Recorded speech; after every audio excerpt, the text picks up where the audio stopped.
यदा यदा हि धर्मस्य ग्लानिर्भवति भारत अभ्युत्थानमधर्मस्य तदात्मानं सृजाम्यहम्। जब जब पृथ्वी पर धर्म का नाश व अधर्म की वृद्धि होती है, तब तब मैं धर्म की पुनः स्थापना के लिए जन्म लेता हूँ। परित्राणाय साधूनां विनाशाय च दुष्कृतां धर्म संस्थापनार्थाय संभवामि युगे युगे।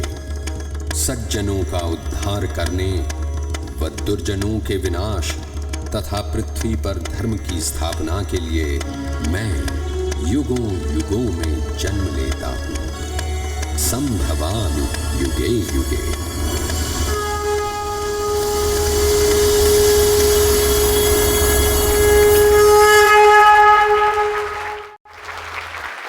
जय Shri Krishna and welcome to all my dear friends. बैठिए बैठिए बैठिए, आज का हमारा ये पहला दिन and I welcome you all on behalf of Lord Krishna. Krishna कथा, वैसे जब हम कथा शब्द सुनते हैं तो हमारे माइंड में बहुत सारी अलग अलग मान्यताएं, बिलीफ सिस्टम्स और इमेजेस जो बरसों की है कि भाई कोई स्टेज पर कोई गुरुजी आएंगे, कुछ पठन करेंगे। मगर मैं आपको बताना चाहूँगा कि यहाँ पर जब मैं इस शब्द का इस्तेमाल करता हूँ कृष्ण कथा, तो एक्चुअली ये बहुत ही मॉडर्न, प्रैक्टिकल और साइंटिफिक प्रोग्राम है भगवान श्री कृष्ण की ज़िंदगी के साथ जुड़ा हुआ। ये प्रोग्राम 4 दिन का है जिसका आज पहला दिन है। इस प्रोग्राम को 3 अलग अलग टॉपिक में हम डिवाइड करते हैं। सबसे पहला टॉपिक है लाइफ ऑफ कृष्ण, यानी कि भगवान श्री कृष्ण की ज़िंदगी से हमें कुछ सीखना है, जानना है, समझना है। दूसरा है कृष्ण एंड महाभारत की, उनका रोल महाभारत में क्या था। और तीसरा भागवत गीता। ये 3 अलग अलग टॉपिक्स को हम यहाँ पर डिस्कस करेंगे आने वाले टोटल 4 दिनों के दौरान। वैसे आप लोगों के लिए बैड न्यूज़ ये है कि आने वाले 3 दिन आपको इतना ही जल्दी सुबह उठकर आना है, मगर गुड न्यूज़ ये है कि अगर आज का ये दिन आपने सही तरीके से सुना, समझा, तो बाकी के 3 दिन जो कल से है ज़रूर अलार्म से पहले आपकी आंखें खुलने वाली हैं, क्योंकि ये टॉपिक, तो ये आज का प्रोग्राम आपके लिए उतना इंटरेस्टिंग होने वाला है। यहाँ पर हम शुरू करते हैं लाइफ ऑफ कृष्ण के द्वारा। वैसे जब ये शब्द कृष्ण हम सुनते हैं तो मैंने कोशिश की खोजने की, जानने की कि दुनिया में कितनी किताबें भगवान श्री कृष्ण की ज़िंदगी के साथ जुड़ी हुई है, तो उन पर लिखी गई है। एंड सरप्राइजिंगली उसकी गिनती करना तो संभव नहीं हुआ, मगर एक बहुत ही ब्यूटीफुल रिवलेशन तो मैंने ये किया, एंड दैट वाज कि मुझे जानने को ये मिला कि दुनिया के शायद ऐसे कोई टॉपिक नहीं होंगे कि जहाँ पर कृष्ण का कोई एग्जाम्पल ना हो, तो भागवत गीता से जुड़ी हुई कोई बातें ना हो। मतलब कि अगर रिलेशनशिप के ऊपर किताब है तो उसमें भी कृष्ण की कुछ बातें हैं, मैनेजमेंट की किताबें हैं तो उसमें भी कृष्ण की कुछ एग्जाम्पल्स हैं, मार्केटिंग की कुछ बातें हैं तो भी कृष्ण की कोई फिलॉसफी को उसमें लिया गया है, या फिर इवन बिजनेस ग्रोथ की बात है तो भी भगवत गीता में से कुछ एग्जाम्पल्स उसके अंदर लिए गए।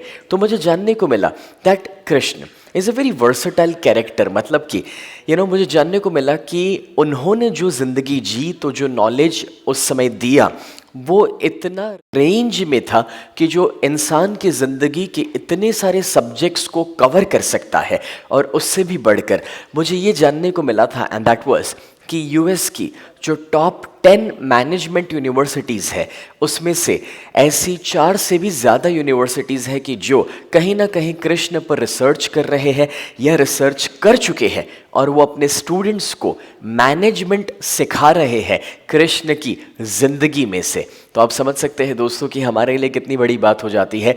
मगर मुझे आप बताइए कि वो कृष्ण पर जब रिसर्च कर रहे हैं तो उनके बारे में कुछ जानते हैं, तो क्या वो इसलिए हो रहा है बिकॉज कृष्ण का जन्म न्यूयॉर्क में हुआ था और उसके बाद उनको न्यू जर्सी लेकर गए, और मे बी उन्होंने उसके बाद वॉशिंगटन डीसी में अपना महल बनाया। मैं ये कहना चाह रहा हूँ इस एग्जाम्पल के द्वारा कि दोस्तों शायद जो दूर के लोग हैं वो उनका महत्व समझने लगे हैं, उनके बारे में जानने की कोशिश कर रहे हैं, रिसर्च कर रहे हैं, सीख रहे हैं। मगर आज यहाँ पर अपने देश में कहा जाए कि भाई आज मौका है आपके पास कुछ सीखने का, जानने का, बहुत कम लोग इंटरेस्टेड भी है ऐसा कुछ सीखने के लिए तो जानने के लिए। बट आई रियली अप्रिशिएट आप सभी इतना जल्दी सुबह उठकर जब आज इस प्रोग्राम में आप आए हैं, तो ये प्रूफ करता है कि आपके अंदर एक चाहत है कुछ जानने की, कुछ सीखने की। यहाँ पर सबसे पहले तो मैं शुरू करना चाहूँगा दोस्तों, and that is Krishna is totally unique. उनकी कंपैरिजन हम कहीं पर भी नहीं कर सकते हैं, क्योंकि नॉर्मली कोई भी एक आध्यात्मिक तो धार्मिक इंसान को आपने देखा होगा, आपने ऑब्जर्व किया होगा कि वो आध्यात्मिक तो धार्मिक इंसान देखा जाता है कि ज़्यादातर समय शांत रहते हैं, अकेले रहना पसंद करते हैं। You know, he is kind of a closed personality, कि जहाँ पर ऐसे कोई इंसान को अगर आप जाकर बात करना चाहे, मिलना चाहे, तो ऐसा लगता है कि जैसे परमिशन लेना पड़ेगा या फिर रिक्वेस्ट करना पड़ेगा। जबकि कृष्ण की सबसे बड़ी खासियत ये थी कि वो धर्म और आध्यात्मिकता की सबसे ज़्यादा गहराई और ऊंचाई को पा चुके थे, मगर वो कहीं पर भी जिंदगी को लेकर सीरियस नहीं थे। यानी कि सच तो ये है कि वो हंसते रहते थे, खुश रहते थे। He was not a closed personality. कोई भी इंसान बड़ी आसानी से ईजिली उन तक पहुंच पाते थे, उनसे बात कर पाते थे। उतना ही नहीं, he was very very friendly. यहाँ पर मैं ज़रूर कहना चाहूँगा कि उनकी ज़िंदगी में 3 शब्द हमेशा हुआ करते थे, और वो 3 शब्द थे हंसना, नाचना और गाना। और मेरा ये मानना है कि आज का इंसान जिसकी ज़िंदगी में ये 3 शब्द ना हो, जैसे मैं कहता हूँ हंसना, नाचना और गाना, he was a laughing, singing and dancing God. जिसकी ज़िंदगी में ये 3 शब्द नहीं है, सच तो ये है कि शायद उस इंसान को ये पता ही नहीं है कि ज़िंदगी कैसे जी जाती है। एंड यहाँ जब मैं बात कर रहा हूँ इस 3 शब्दों के साथ, तो फ्रेंडली होने के साथ आप एक बिल्डिंग में अगर रहते हैं तो भी आजकल ऑब्जर्व किया जाता है कि अगर लिफ्ट में एक पड़ोसी के साथ भी आप साथ में है, तो एक इंसान मोबाइल के अंदर है, दूसरा सीलिंग की ओर देख रहा है, साथ में एक बिल्डिंग में भी रहते हैं, तो भी बहुत कम बार हम एक दूसरे से नज़र मिलाते हैं, या हाय या हेलो या कैसे हो कभी पूछा जाता है। आप आउट ऑफ इंडिया कहीं पर भी चले जाइए, for example UK, Australia, US, आप सड़क के ऊपर सुबह वॉक करने को निकलो, जॉगिंग करने को निकलो, और अगर कोई इंसान सामने से क्रॉस होगा और आपकी नज़र तक अगर मिली, तो 100% वो आपको एक स्माइल देंगे, हाय या हेलो कुछ विश करेंगे, ग्रीट करेंगे। और आप इंडिया में ट्राई करके देख लीजिए, सुबह सुबह आप एक वॉक पे निकलो, और जब आप वो वॉक पर निकले हैं वहाँ पर आप ट्राई करके देख लीजिए, एंड दैट इज़ आप ऑब्जर्व करेंगे कि जब किसी से नज़र मिली और आप उसे अगर स्माइल देंगे, it would be so surprising, and that is कि वो इंसान ऐसे रिएक्ट करेगा कि आपने कितनी बड़ी गलती कर दी हो। बट यहाँ पर धीरे धीरे वो जो फ्रेंडलीनेस है वो कम हो रहा है, एंड दैट्स वेयर हमारा एक रोल है कि हम कोशिश करें कि वो फ्रेंडलीनेस को हम बढ़ा सके, हम ओपन हो सके, कि जहाँ पर बड़ी आसानी से कोई हमें अप्रोच कर सके, मिल सके, बात कर सके। एंड नॉट ओनली दैट, उससे भी बढ़कर ये 3 शब्द जिसके बारे में मैं आपको बता रहा था, एंड दैट इज़ हंसना, नाचना और गाना। तो ये 3 शब्दों को अपने जीवन में लाने की ज़रूरत है, लेकिन जब ये 3 शब्दों को हमें अपनी ज़िंदगी में लाने हैं, तो उसके लिए एक सबसे इम्पॉर्टेंट बात तो ये होगी कि हमें अपने अंदर के बच्चे को जिंदा रखना पड़ेगा। द प्रॉब्लम इज़ कि जैसे जैसे हमारे शरीर की उम्र बढ़ती है, वैसे वैसे एक वक्त आता है जब मेंटल लेवल पर हम अपने आप को बिना वजह बड़ा बना लेते हैं। जब आप अपने अंदर के उस बच्चे को जिंदा रखेंगे, there would be a huge difference in your life, कि जहाँ पर हमारे लिए हंसना आसान हो जाता है, नाचना और गाना बहुत ज़्यादा आसान हो जाता है। मगर एक सवाल, क्या आपको पता है what is the difference between entertainment and celebration? अगर हिंदी में पूछूं तो मनोरंजन और उत्सव में क्या फ़र्क है? मनोरंजन, एंटरटेनमेंट, उसे कहा जाता है कि जब कोई नाच रहा है, उसे देखने के लिए आप पैसा खर्च करते हैं और आप उसे देखकर खुश होते हैं, इसे कहते हैं एंटरटेनमेंट, मनोरंजन। हमारी जिंदगी में एंटरटेनमेंट यानी कि मनोरंजन की कोई कमी नहीं है। मगर सेलिब्रेशन, उत्सव उसे कहा जाता है जब कोई नहीं नाच रहा मगर हम खुद नाच रहे हैं और खुश होते हैं, उसे कहा जाता है सेलिब्रेशन, यानी कि उत्सव। हमारी जिंदगी में मनोरंजन की कोई कमी नहीं है, मगर जब सवाल खड़ा होता है हमारी जिंदगी में उत्सव कितना है, सेलिब्रेशन कितना है, तो सच तो यह है कि वक्त के साथ वो कम होते जा रहा है, बिकॉज पर्सनल इन्वॉल्वमेंट कम हो रहा है। Let's take a small example.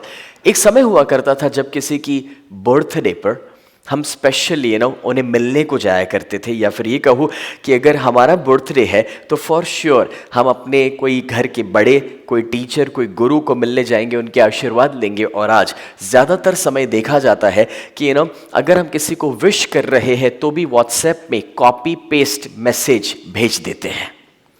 और वैसे आजकल बर्थडेज याद कहाँ रहते हैं, फेसबुक रिमाइंडर से तो याद आता है कि भाई आज इनका बर्थडे है। या फिर ये कहूँ दोस्तों, एक समय जिस घर में कोई शादी या कोई स्पेशल फंक्शन हुआ करता था, वहाँ पर ऑलमोस्ट एक महीने से जैसे एक माहौल बन जाता था जब रेगुलर बेसिस पर लोग इकट्ठा होते थे, and there was a different atmosphere all together. मगर आज किसी को अगर अपने वहाँ 2 या 3 दिन का भी कोई फंक्शन रखना है तो भी सोचना पड़ता है कि भाई सामने वाले को वक्त मिलेगा, वो वक्त निकाल पाएंगे या नहीं, और 3 दिन आ पाएंगे या नहीं। उससे भी बढ़कर आपने देखा होगा दोस्तों कि एक समय कि जब हम मिलकर कभी गाते थे, नाचते थे, आज ज़्यादातर शादियों में तो फंक्शंस में डीजे प्लेयर आ चुके हैं। हर जगह हमारा पर्सनल इन्वॉल्वमेंट जो था वो कम होते जा रहा है। नॉट ओनली दैट, क्या मैं आपसे ये कहूँ कि it is so amazing to understand कि जब मैं कह रहा हूँ कि पर्सनल इन्वॉल्वमेंट कम हो रहा है, इतने हद तक ये पर्सनल इन्वॉल्वमेंट कम हो रहा है कि जहाँ एक ज़माने में मुझे याद है कि मैं तो मेरे दोस्त सिर्फ क्रिकेट जानते थे, मतलब क्रिकेट के अलावा और कोई स्पोर्ट इंडिया में हमें पता नहीं था। एंड आज के बच्चों को आपने देखा होगा कि वो हर किस्म के स्पोर्ट्स खेलते हैं, मतलब वो फुटबॉल खेलते हैं, they might be playing hockey and basketball and so many different sports, मगर वो सारे स्पोर्ट्स खेले जाते हैं मोबाइल के अंदर। हर जगह से पर्सनल इन्वॉल्वमेंट कम होते जा रहा है, दिन भर दिन कम होते जा रहा है। देखा जा रहा है दोस्तों कि जैसे इंसान के इमोशंस कम होते जा रहे हैं, वो कोई भी जगह पे अपने आप को इन्वॉल्व ही नहीं करना चाहता, पार्टिसिपेट ही नहीं करना चाहता। जबकि मैं आपको बताना चाहूँगा कि कृष्ण, आपको याद होगा दोस्तों कि कृष्ण ने कभी ऐसा नहीं किया था कि जब वो कहीं पर आके बैठ गए हो और इशारा किया और किसी ने म्यूजिक बजाना शुरू किया, वापस इशारा किया तब किसी ने नाचना शुरू किया और वो देखकर कृष्ण खुश हो रहे हो, ऐसा कभी नहीं हुआ था। इंटरेस्टिंगली कृष्ण खुद वो म्यूजिक बजाते थे तो खुद नाचते थे कि जो म्यूजिक सुनकर तो उनको देखकर दूसरे भी नाचना शुरू कर देते थे।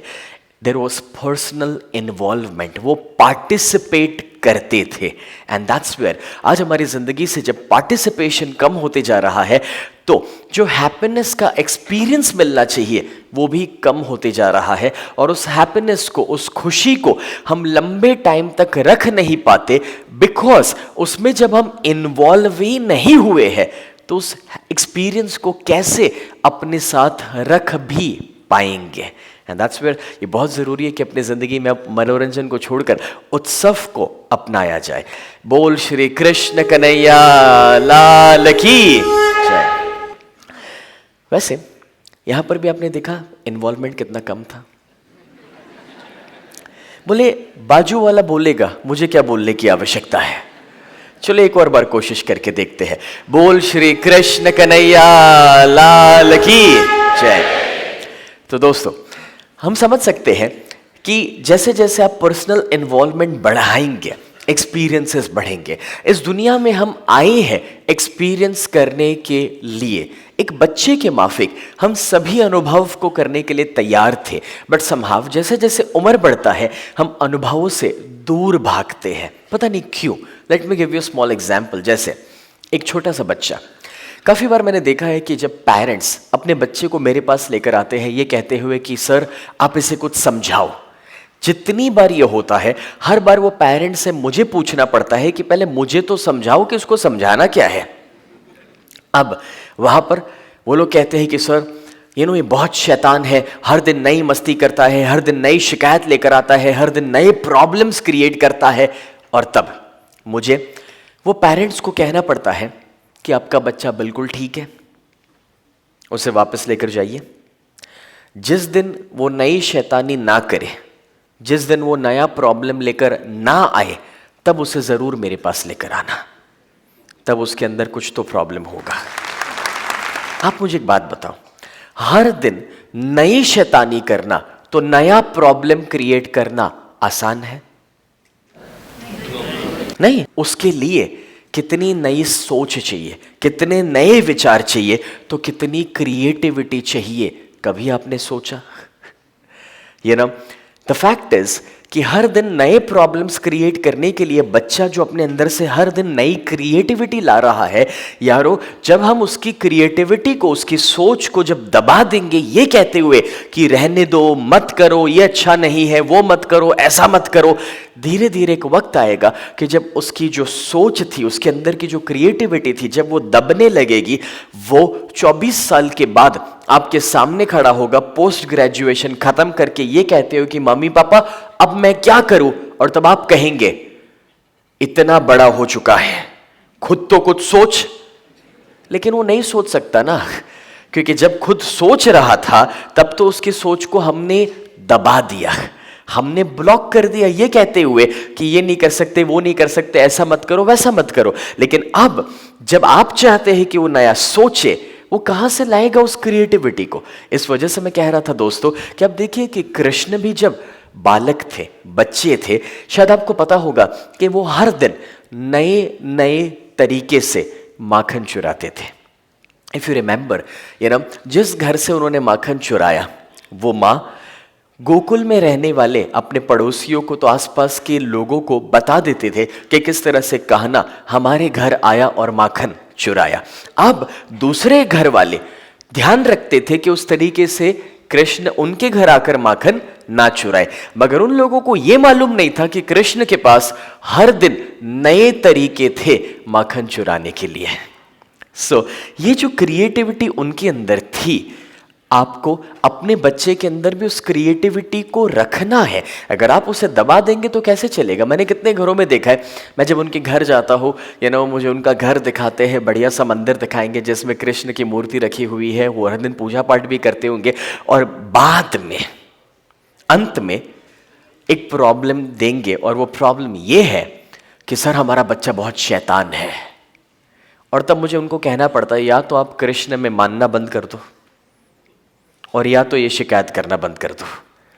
दोनों मैच नहीं होता है। अगर आप कृष्ण में मानते हैं तो अपने बच्चे को कृष्ण बनने दीजिए। अगर वो उस उम्र पे शैतानी नहीं करेगा तो कब मेरी और आपकी उम्र पे करेगा? That's the right age. So let the child enjoy. मैं अपने पेरेंटिंग प्रोग्राम के दौरान काफ़ी बार समझाता हूँ कि 10 या 12 साल की उम्र तक बच्चे को वो स्पेस हमें देना चाहिए कि जब बच्चा जो चाहे वो कर सकता है, बिकॉज तभी उसका जो डेवलपमेंट हो रहा है वो हो पाएगा। अगर आप उसमें रोक देंगे, टोक देंगे, तो काम नहीं होने वाला। एंड उसी के साथ मैं कहना चाहूँगा, मैं जब कह रहा था कि अपने अंदर के उस बच्चे को जिंदा रखिए, you know what, the best part is कि आपको अपनी रूटीन से बाहर निकलना पड़ेगा।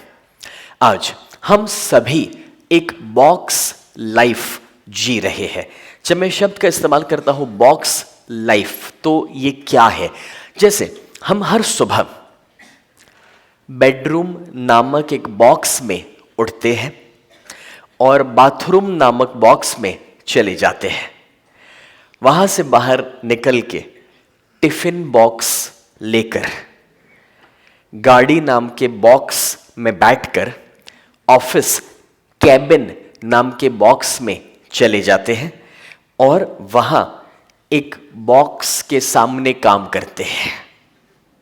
घर आते हैं, रिमोट से एक बॉक्स चालू करते हैं और शाम के 2-3 घंटे उसी बॉक्स में चले जाते हैं और वापस बेडरूम नामक बॉक्स में जाकर सो जाते हैं।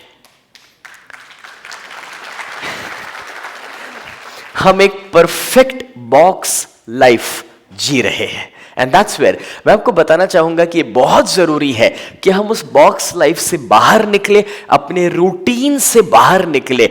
आप सभी का आज इस सुबह यहां आना अपनी बॉक्स लाइफ को तोड़ने के बराबर था।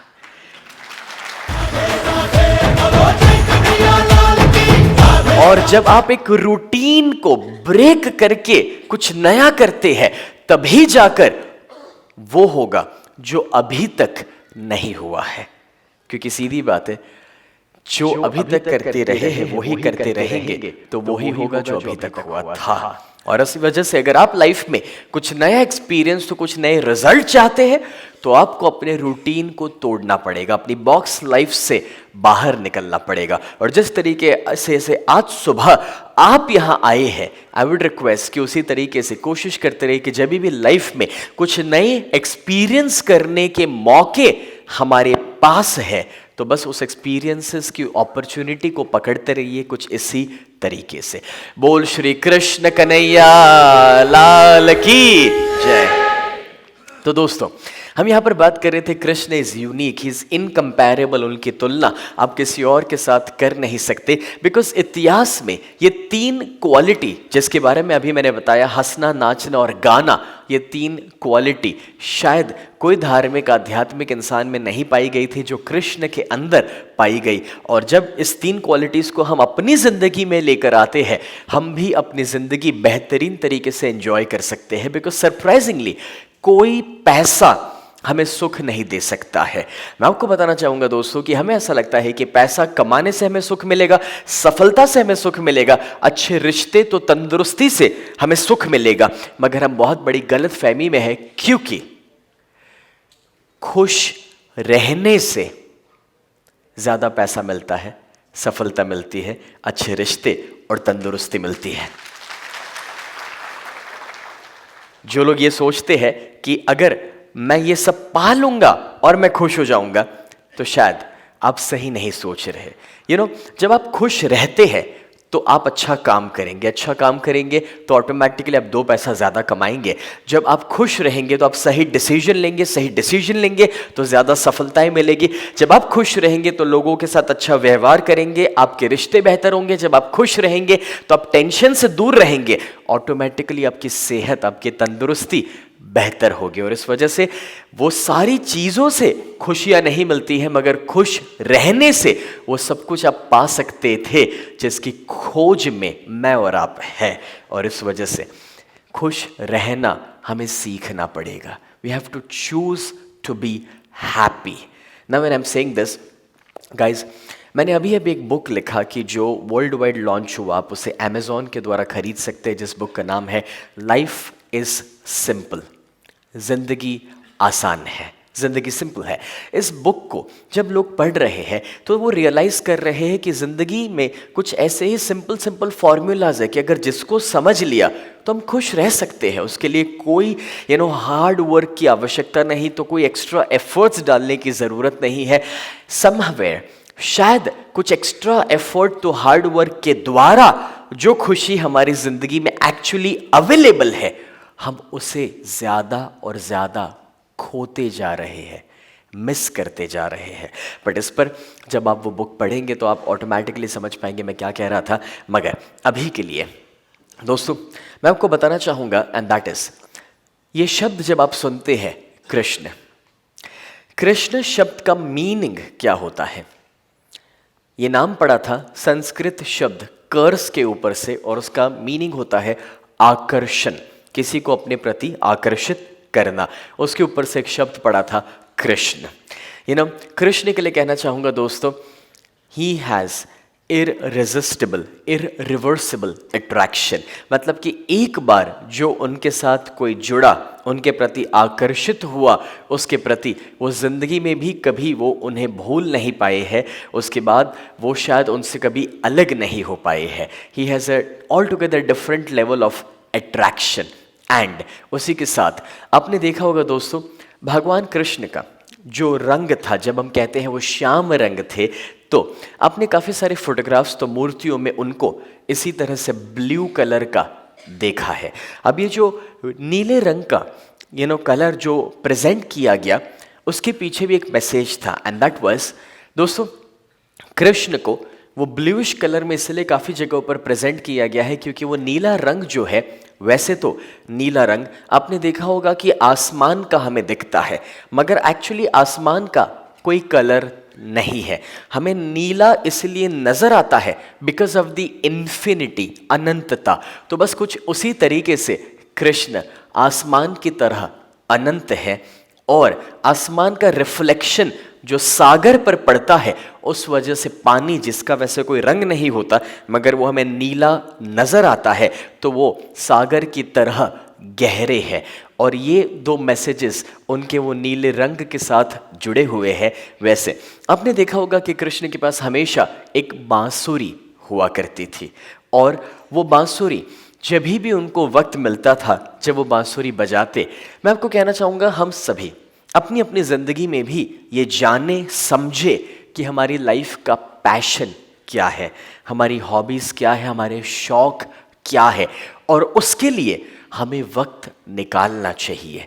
आई हैव सीन कितने सारे लोग अपनी लाइफ में इतने ज़्यादा बिजी हो चुके हैं कि उन्हें अपनी ज़िंदगी के पैशन, तो शौक़ के लिए वक्त नहीं है। अगर आज मैं आपके सामने यहाँ पर हूँ, तो दोस्तों, ये मेरा कोई काम या मेरा कोई प्रोफेशन नहीं है, उससे भी बढ़कर ये मेरा पैशन है। मुझे मज़ा आता है लोगों को कुछ सिखाने में, कुछ शेयर करने में, और जब मैं रेगुलर बेसिस पर वक्त निकालता हूँ मेरी जो हॉबी है, मेरा जो पैशन है, उसके लिए, तो मैंने देखा है दोस्तों कि मुझे ऐसा एहसास होता है कि मैं ज़िंदगी सही में जी रहा हूँ।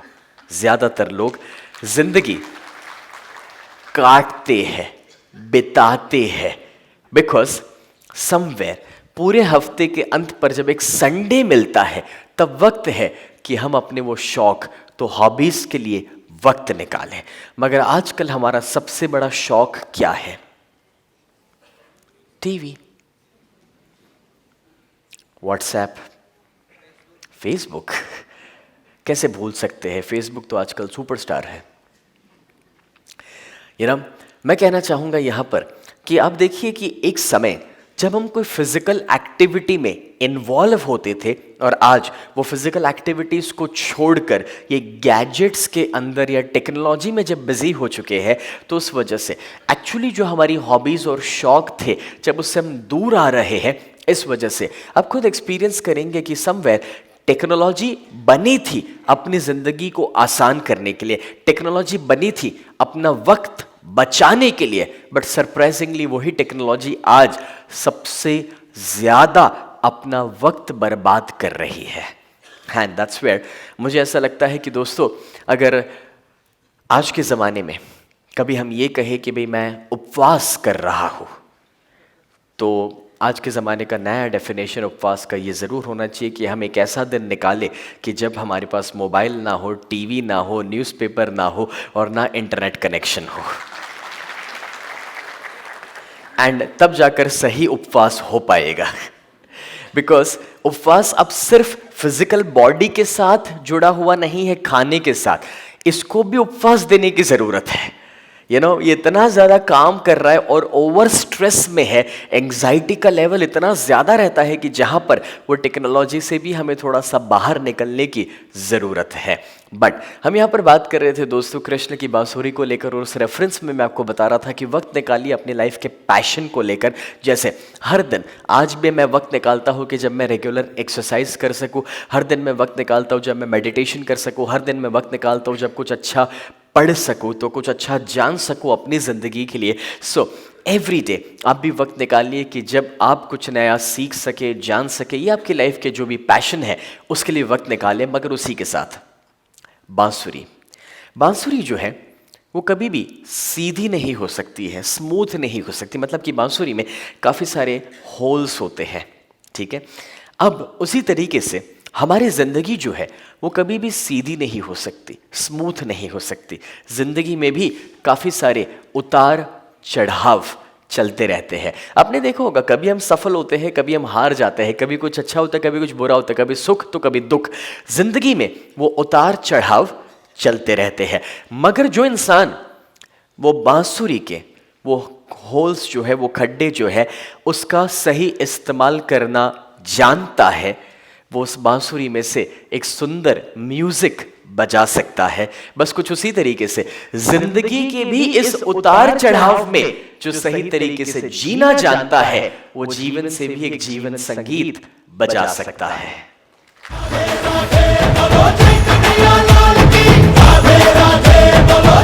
बोल श्री कृष्ण कन्हैया लाल की जय। दोस्तों, आज ये समझ जब आप अपने अंदर क्रिएट करते हैं कि लाइफ में उतार चढ़ाव, अच्छा बुरा तो चलते रहेगा, मगर उसमें हमें जीना सीखना पड़ेगा। That's so important. बिकॉज मैंने कितने सारे लोगों को देखा है, जब वो मेरे पास आकर एक रिक्वेस्ट करते हैं, सवाल पूछते हैं, सर आप हमें कुछ ऐसा बता दो जिससे हमारी जिंदगी की सारी तकलीफें, सारे प्रॉब्लम दूर हो जाए। और तब मुझे उन्हें पूछना पड़ता है, पक्का? Are you sure? बोले मतलब आप ऐसा क्यों पूछ रहे? क्योंकि मुझे उन्हें समझाना पड़ता है कि अगर आपकी लाइफ से प्रॉब्लम चले गए, तकलीफें दूर हो गई, तो उसके बाद करोगे क्या? मैं आपको बहुत एक इंटरेस्टिंग चीज बताता हूं। आपको पता है, जब हमें वहां से यहां भेजा गया 100 साल के वेकेशन के लिए, तो जरूरी था कि साथ हमें प्रॉब्लम्स भी भेजे, क्योंकि प्रॉब्लम ना होते तो करोगे क्या? लेकिन जब वो प्रॉब्लम भी साथ में भेजे गए, तो फायदा ये मिला कि 100 साल कहां खत्म हो जाते हैं पता नहीं चलता है। कुछ एक्टिविटी मिल गया ना, समझो। आप लोगों ने ऑब्जर्व किया होगा, वैसे तो आपका बच्चा हमेशा कहता है, मम्मी मैं बस राह देख रहा हूं कि वेकेशंस कब आए, मैं ये बोर हो चुका हूं हर दिन की वो स्कूल, होमवर्क, ट्यूशंस। जैसे ही वेकेशन आता है, कितना दिन खुश रहता है? आप 2 दिन कह रहे हैं, चलो 4 दिन, 7 दिन, 10 दिन के बाद आप देख लेना नई शिकायत शुरू होगी, मम्मी अब स्कूल कब चालू हो रही है, मैं बोर हो रहा हूं। बिकॉज जब अब कोई एक्टिविटी नहीं रहा, जब कोई चैलेंज नहीं रहा, जब कोई प्रॉब्लम नहीं रहा, तो भी जिंदगी बोरिंग बन जाती है। And that's where you need some challenge, you need some activity. Because life में जब कोई प्रॉब्लम मिलता है, चैलेंज मिलता है, तभी तो जिंदगी जीने का मजा आएगा, तब तो कुछ वजह मिलती है जिंदगी जीने के लिए। And when I am saying this, आप लोगों ने, भले आप में से कोई डॉक्टर ना भी हो या मेडिकल साइंस के बारे में कुछ ना भी जानते हो, मगर अपने फिल्मों में भी कभी देखा होगा, एक पेशेंट है हॉस्पिटल में और उसके बाजू में एक छोटा सा मॉनिटर लगा हुआ है, और उसमें आपने देखा होगा कुछ तरंगे, कुछ फ्रीक्वेंसीज ऊपर नीचे हो रही है। अब आप डॉक्टर ना भी हो, मेडिकल साइंस के बारे में ना भी जानते हो, तो भी आपको इतना तो पता है कि जब तक वो तरंगे ऊपर नीचे हो रही है,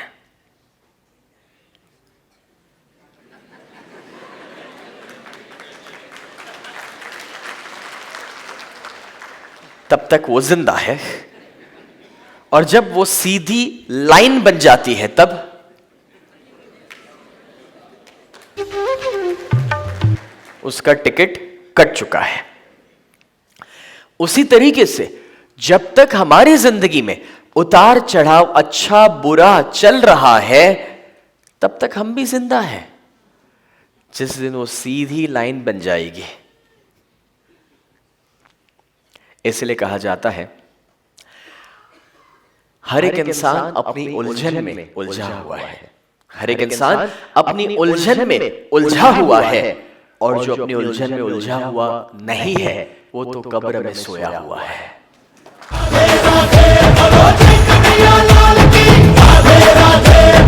और इस वजह से आज मैं आपको एक होमवर्क देना चाहता हूं, घर जाकर।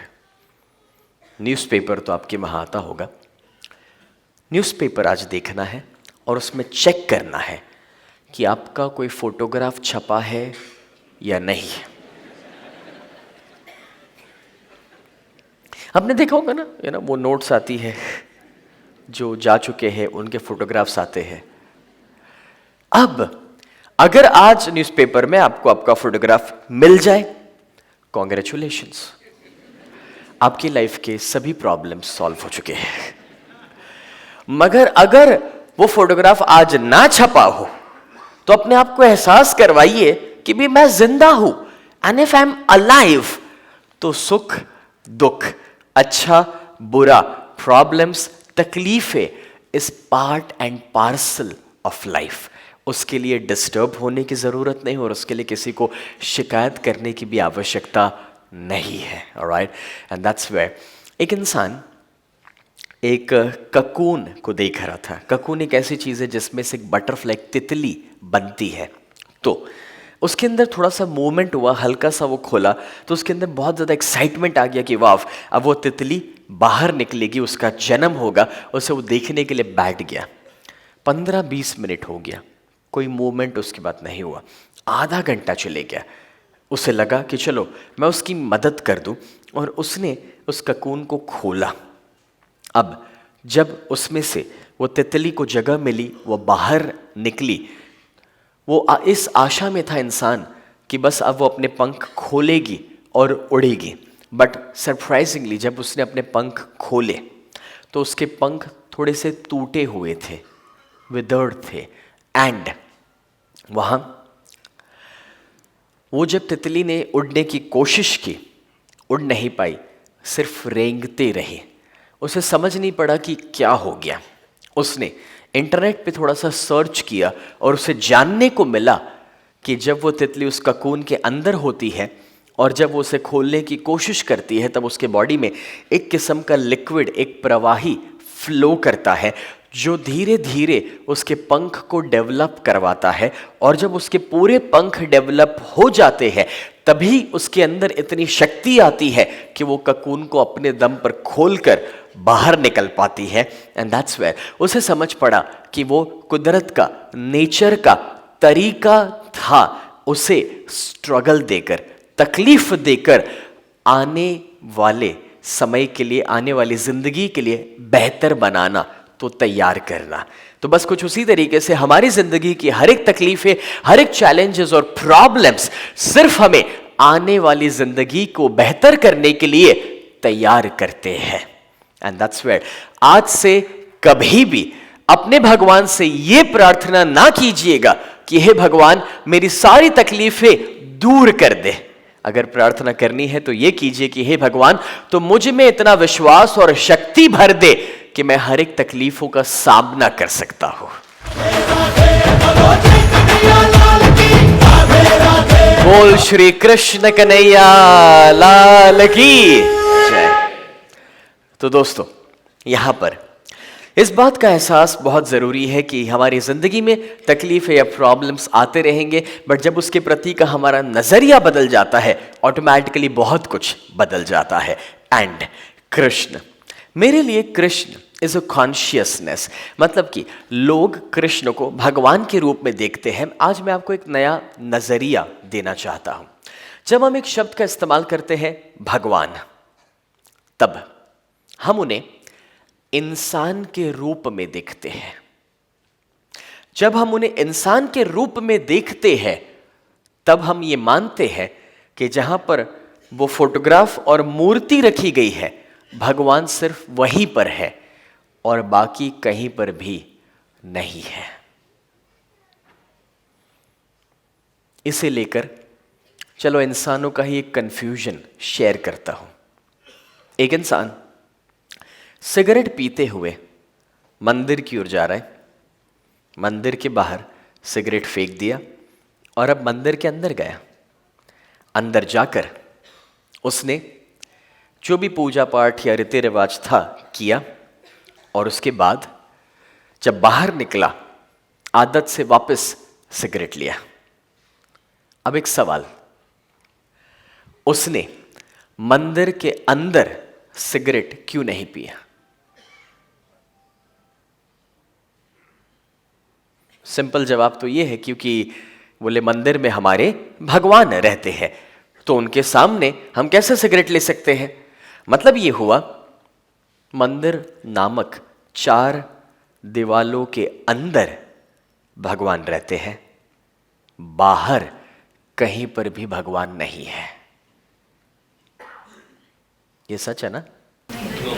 नहीं, क्यों? अच्छा, भगवान सब जगह है।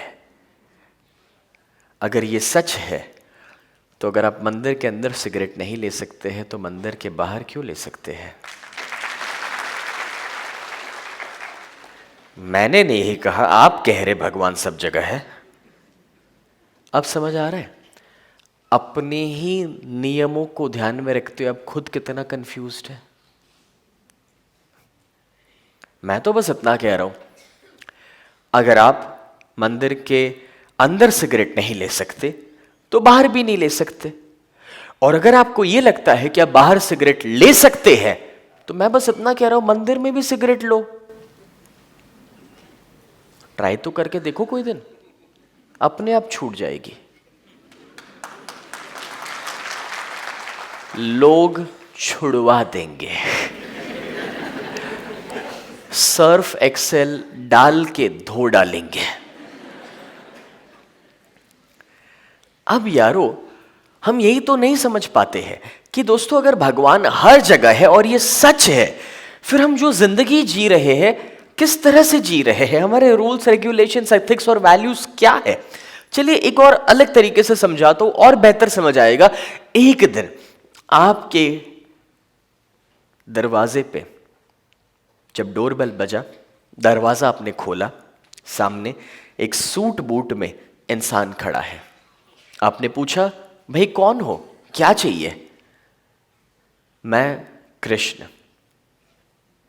कौन से कृष्ण? वही जिन्हें तुम बरसों से याद करते थे, वसुदेव कृष्ण। इतने बरसों से तुम मेरी भक्ति कर रहे थे तो मैंने सोचा कि अब मैं तुम्हारे साथ रहूंगा। तुम मुझे देख सकते हो, मैं तुम्हें देख सकता हूं, तुम मुझे सुन सकते हो, मैं तुम्हें सुन सकता हूं। कोई और ना देख पाएगा ना सुन पाएगा। अब मैं 24 घंटे हमेशा हर पल तुम्हारे साथ रहूंगा। अब जिंदगी जी कर दिखाओ। अभी दुकान पे अपने कस्टमर को बोल के दिखाओ कि जितना सस्ता मैं आपको देता हूं उतना सस्ता तो मैं किसी और को नहीं देता हूं। कृष्ण बाजू में खड़े, बोलो।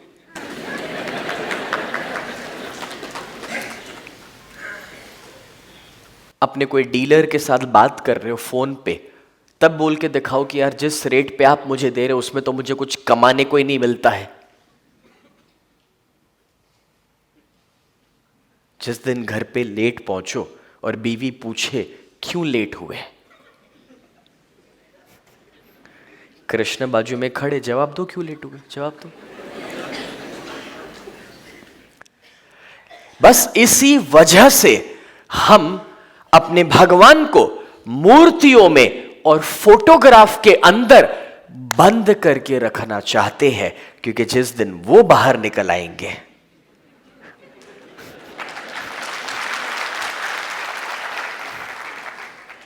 और इसी वजह से मेरे लिए कृष्ण एक कॉन्शियसनेस है। कॉन्शियसनेस का मतलब है सभानता, अवेयरनेस।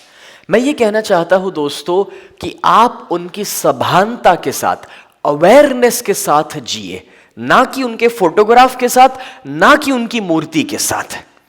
फोटोग्राफ्स और मूर्तियां बनी है सभानता लाने के लिए कि भाई जितनी बार वो देखे या अपने वॉलेट में से वो फोटोग्राफ देखे तो याद आए, सभानता मिले कि वो हमारे साथ है। मगर मैं ये कहना चाह रहा हूं कि आपको उसके ऊपर डिपेंडेंट होने की जरूरत नहीं है, क्योंकि जब सच ये है कि वो हर जगह है, तो मैं ये कहना चाहूंगा कि अगली बार जब आप कोई मंदिर से गुजर रहे हैं, आपके पास वक्त है कि आप गाड़ी पार्क करके मंदिर में अंदर जाके माथा टेक सके, बहुत अच्छी बात है। लेकिन जिस दिन वो वक्त ना हो उस दिन टेंशन लेने की भी जरूरत नहीं है कि आज नहीं जा पाया तो मेरा काम बिगड़ जाएगा, क्योंकि आप भूल रहे हैं कि आपकी गाड़ी में जब आप ड्राइव कर रहे थे तो बाजू की सीट पे भी वही साथ में बैठे हैं। और जिस दिन ये सभानता आपके साथ है उस दिन भले कृष्ण कथा का प्रोग्राम हो, तभी भी हमें स्टेज पर ना कोई मूर्ति की ज़रूरत है ना कोई फोटोग्राफ की ज़रूरत है, क्योंकि जब आप उस सभानता के साथ जीने लगते हैं तो हर पल, हर सेकंड, हर शब्द, हर सोच में वही मौजूद है। और उस सभानता के साथ जीते हुए ना आपको कभी डर लग सकता है ना कभी कोई चिंताएं आ सकती है, क्योंकि जब ये विश्वास है कि वो साथ है तो विश्वास हर किस्म के चिंताओं को और नेगेटिविटी को अपने आप खत्म कर देता है। नॉट ओनली दैट, जब वो सभानता आपके साथ है तो एक और फायदा ये मिलेगा कि आप जिंदगी में चाहकर भी गलत नहीं कर सकते हैं। आप हमेशा जो धर्म का रास्ता है, जो सही और सच्चा रास्ता है, उसे ही अपनी जिंदगी के लिए अपनाने वाले हैं। बट वो तब जब उस सभानता के साथ जी सके, ना कि इस सोच में कि वो सिर्फ मंदिर के अंदर है। वहां पर तो है मगर उसके अलावा भी वो हर जगह है। जब ये समझ लेते हैं लाइफ में एक अलग एटीट्यूड, एक अलग नज़रिया मिलता है, एंड दैट्स वेयर जिंदगी जीने के भी हमारे नियम तो रूल्स चेंज हो जाते हैं। उसी के साथ फ्रेंड्स, कृष्ण ने हमेशा कहा था कि जिंदगी इस जीवन को जीने में है, ना कि इस जीवन को छोड़ने में। काफी सारे लोगों को ऐसा लगता है कि परिवार को छोड़ देना, अपने कामकाज तो पैसों का त्याग करना, संसार को छोड़ना, ये आध्यात्मिकता है, मगर इसी जीवन में जीना है।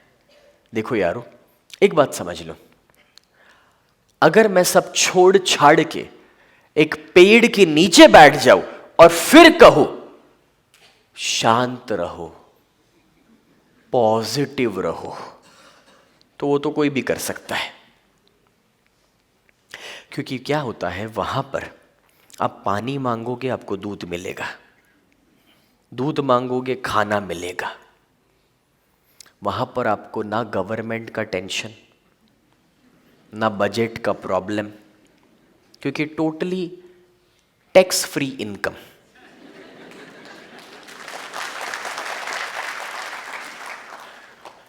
और सेवा करने वाले लोगों की तो कमी नहीं है। इधर तो आज अपने बिजनेस में पैसा देकर भी आदमी के सामने हाथ जोड़ना पड़ता है, भाई काम करके दे, और उधर मुफ्त में क्वालिटी का काम मिलता है। अब फर्क समझते हो? पेड़ के नीचे बैठ के जीना तो बहुत आसान है। द डिफिकल्ट पार्ट इज कि वो जो पेड़ के नीचे बैठकर हमको ये सिखाना चाहते हैं कि शांत रहो, पॉजिटिव रहो, उसको बोले भाई तू एक बार संसार में तो आ, सबसे पहले तू शादी कर, फिर शांत रह के दिखा, फिर तू पॉजिटिव होके तो दिखा, मैं भी तो देखूं कैसे पॉजिटिव होते हो। और अगर तुमको ऐसा लगता है कि शांत होना इतना आसान है, पॉजिटिव होना इतना आसान है, तो एक काम करो भैया, हमारे वहां जब गर्मी का मौसम है, दोपहर की 12 बजे की चांदनी में कभी निकलो बाहर टू व्हीलर पे, और वो भी हेलमेट पहन के। अब हालत ये है कि इंसान जब ट्रैफिक सिग्नल पे खड़ा है और वो ट्रैफिक सिग्नल 150 सेकंड दिखा रहा है, और वो अपने टू व्हीलर पे पीछे एक बैग रख के हेलमेट पहना हुआ है, जब उसका फोन बज रहा है, जेब से फोन अंदर वो हेलमेट के अंदर डाल रहा है, बाजू वाला स्कूटर वाला उसके ऊपर गिर रहा है, वो अपने बाइक को बैलेंस कर रहा है, पीछे बैग पकड़ रहा है, बाजू से वो बस का धुआं उसके ऊपर आ रहा है, आगे रिक्शा वाला उसके साथ झगड़ा कर रहा है, उसमें पॉजिटिव होके दिखाए।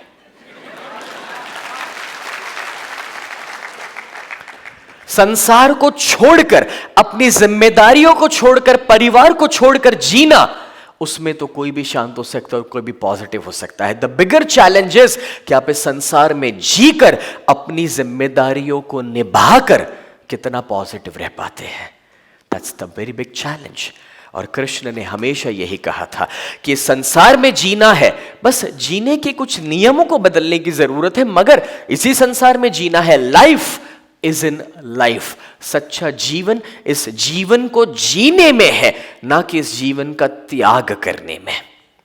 कृष्ण ने कभी नहीं कहा कि खाने का त्याग करो, कृष्ण ने कभी नहीं कहा नींद का त्याग करो, कृष्ण ने कभी नहीं कहा कि पैसों का, गाड़ी बंगलों का त्याग करो। अगर किसी ने आपको यह सिखा दिया है तो उन्होंने इसलिए सिखाया था कि त्याग करो, क्योंकि जब आप त्याग करेंगे तो आप जाके उनको देंगे। इसलिए आपको कन्विंस किया गया कि त्याग करो, और त्यागी अच्छा होता है। बट ये नहीं सिखाया गया। कृष्ण ने क्या सिखाया था वो तो वक्त के साथ हम यहाँ पर समझते जाएंगे। जब चौथे दिन पर हम यहाँ पर भगवत गीता को समझेंगे तब इसे और ज़्यादा गहराई में उतर कर जानेंगे कि अगर उन्होंने ये नहीं सिखाया तो क्या सिखाया है। बट अभी के लिए मैं कह रहा था, कृष्ण जब गोकुल में थे तब गोकुल में जब कृष्ण अपने दोस्तों के साथ खेल रहे थे, उनके एक दोस्त कोने में बैठे हुए थे। कृष्ण ने जाकर उनसे पूछा, तुम हमारे साथ क्यों नहीं खेल रहे? वो दोस्त जवाब देते हैं कि मैं अंधा हूं ना, इसीलिए जब भी किसी को मौका मिलता है मेरे खिंचाई कर देते हैं, इसलिए मैं यहां पर कोने में बैठा हूं। तब कृष्ण जवाब देते हैं, थोड़े थोड़े अंधे तो सभी होते हैं, जो देखना चाहिए वो नहीं देखते, और जो नहीं देखना चाहिए बस उसी को देखते रहते हैं। थोड़े थोड़े अंधे तो सभी होते हैं, जो देखना चाहिए वो नहीं देखते हैं, और जो नहीं देखना चाहिए बस उसी को देखते रहते हैं। हम सभी के पास देखने के लिए आंखें हैं, सवाल ये हम क्या देख रहे हैं। सुनने के लिए कान है, क्या सुन रहे हैं। तो बोलने के लिए ज़बान है, मगर क्या बोल रहे हैं। एक बार भगवान इस दुनिया में आए। एक इंसान जो नशे में धुत पड़ा हुआ है कहीं कोने में, उसके पास जाकर जब पूछते हैं, भाई तुम क्या कर रहे हो। अचानक से वो इंसान ने जब भगवान को अपने सामने देखा, पहचान लिया, बोले भगवान आप यहाँ कैसे। भगवान आपको पता है, मैं जब बहुत ज़्यादा बीमार था, बहुत ज़्यादा तकलीफ में था, मरने को था, मैंने आपको याद किया था और आपका आशीर्वाद मुझे मिला और उसके द्वारा मेरी बीमारी दूर हो गई और मुझे बहुत लंबी जिंदगी मिल गई। लेकिन अब मैं इस लंबी जिंदगी का करूं क्या, इसलिए मैं शराब पीता हूं, नशा करता हूं। भगवान वहां से जब आगे चले, एक और इंसान था जो भाग रहा था एक सुंदर स्त्री के पीछे, और वो स्त्री अपनी जान बचाने के लिए भाग रही थी। वो उस इंसान को रोकते हैं, भाई तुम क्या कर रहे हो। उसने भी भगवान को पहचान लिया। भगवान आप यहाँ कैसे। भगवान आपको पता है मेरी आंखें नहीं थी, मैं देख नहीं पाता था, और आपने मुझे आशीर्वाद दिया, चमत्कार हो गया, मुझे आंखें मिल गई, मैं देखने लगा। तो अब मैं इस आंखों का करूं क्या। तो जो भी सुंदर सुंदर नजर आते हैं उनके पीछे भागते रहता हूं। वैसे ऐसे दो नहीं, आज के समाज को ध्यान में रखते हुए शायद ऐसे 12 एग्जाम्पल्स मैं आपको दे सकता हूं। मगर दोस्तों, अगर ऐसे ही कुछ एग्जाम्पल्स हम देते रहें, क्या आप सोच भी सकते हैं कि अगर ये स्टोरी रियल हो और भगवान इस तरह से आए और ऐसा कुछ देखें, आप सोच सकते हैं वो क्या महसूस करेंगे। चलो आपके लिए थोड़ा सिंपल बनाता हूं, आसान बनाता हूं।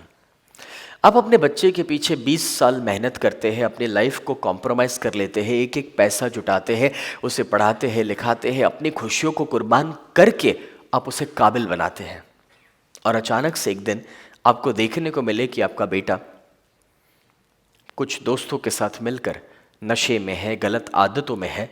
और जब आप उसको पूछे कि बेटा तुम क्या कर रहे हो, और वो ये जवाब दे, मेरी ज़िंदगी मैं जो चाहे वो करूँ, आप कौन होते हैं मुझे कुछ कहने वाले हैं।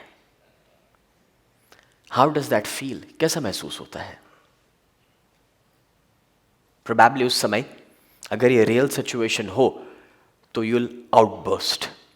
प्रोबेबली उस समय आपका गुस्सा या आपका टेम्पर कुछ अलग ही लेवल पर होगा। शायद हो सकता है कि आपको हाथ उठाने का भी मन करे तो ये कहने का मन करे कि आज से तेरा और मेरा रिश्ता नहीं है। अब आप ये सोच सकते हैं कि ये तो सिर्फ 20 साल के बच्चे की मैं बात कर रहा था। जो पिता इतने बरसों से, इतने जन्म से हमें इतना सब कुछ दे रहे हैं, जब वो देखते होंगे हमें नशे में, कुछ बुरी आदतों में, आप सोच भी सकते हैं वो क्या महसूस करते होंगे। और फिर जब हम कहते हैं कि नसीब और किस्मत ने हमें साथ नहीं दिया, फिर जब हम कहते हैं कि उसका सपोर्ट मुझे नहीं मिला, कैसे मिले, वो चाहकर भी कैसे आपको सपोर्ट करे। अगर इंसान होने के नाते हम कोई गंदी कुर्सी पर बैठने को तैयार नहीं होते, गंदे कपड़े पहनने को तैयार नहीं, तो गंदी थाली में खाना खाने को तैयार नहीं है, तो हमने कैसे सोच लिया था कि भगवान कोई गंदे दिल या गंदे दिमाग में कभी बस सकते हैं।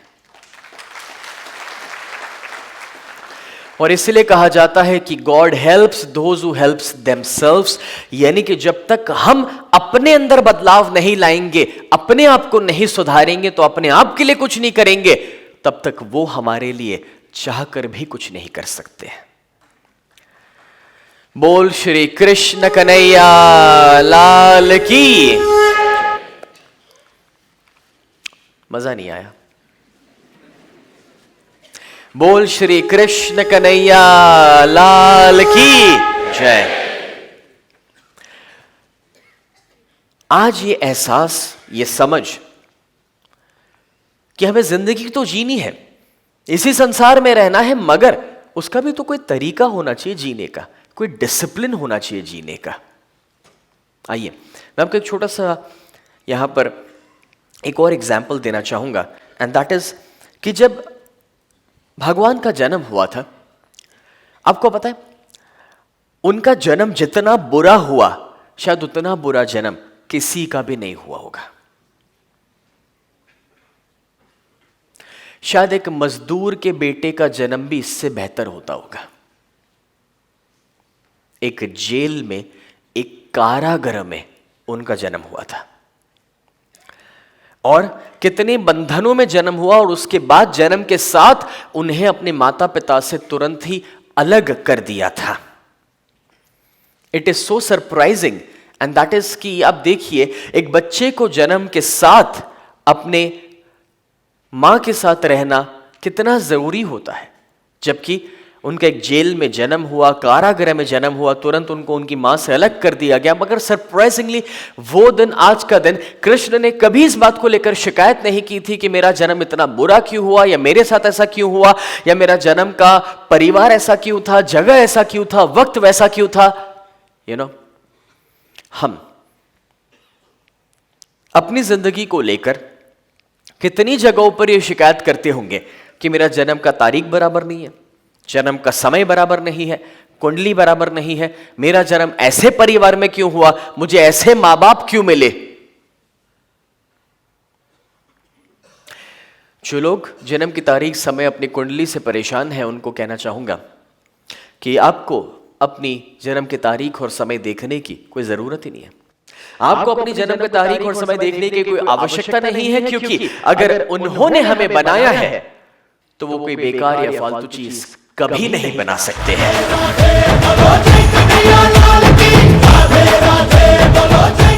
और उसी तरीके से जिस तरह से कृष्ण अपनी काबिलियत को जानते थे और वो उसी मुताबिक जिए, कोई फर्क नहीं पड़ा कि उनका जन्म कैसे हुआ, कहां हुआ, बस कुछ उसी तरीके से हमारी जिंदगी में भी हमें यह जानना जरूरी है कि हमारा जन्म जैसा भी हुआ हो, जहां पर भी हुआ हो, जिस भी समय या वक्त पर हुआ हो, मगर अगर हम अपनी काबिलियत को जाने तो हम जो चाहे वो अपनी जिंदगी के लिए संभव कर सकते हैं। वैसे भगवान कृष्ण और राम क्या फर्क था उनकी जिंदगी में? दोस्तों, भगवान राम, उन्होंने अपनी जिंदगी में जितनी लड़ाइयां की सभी पर्सनल रीजन की वजह से थी। हर जगह फैमिली इन्वॉल्व था। कृष्ण की कोई भी लड़ाई पर्सनल रीजन की वजह से कभी नहीं थी। उन्होंने कंस का वध इसलिए नहीं किया था क्योंकि वो अपने माता पिता को छुड़ाना चाहते थे। अगर वो सच होता तो जब जन्म के साथ खुद वो जेल तोड़ के भागे थे तब मां बाप को भी साथ लेकर गए होते। This is really important to understand कि उनकी कोई लड़ाई पर्सनल रीजन की वजह से थी ही नहीं। ऊपर से एक वक्त जब था, जब उनकी शादी हुई, जब अपने परिवार को वक्त देना चाहिए था, तब तो किसी और के बच्चों को वक्त दे रहे थे। पांडवों की मदद करने के लिए पहुंच गए।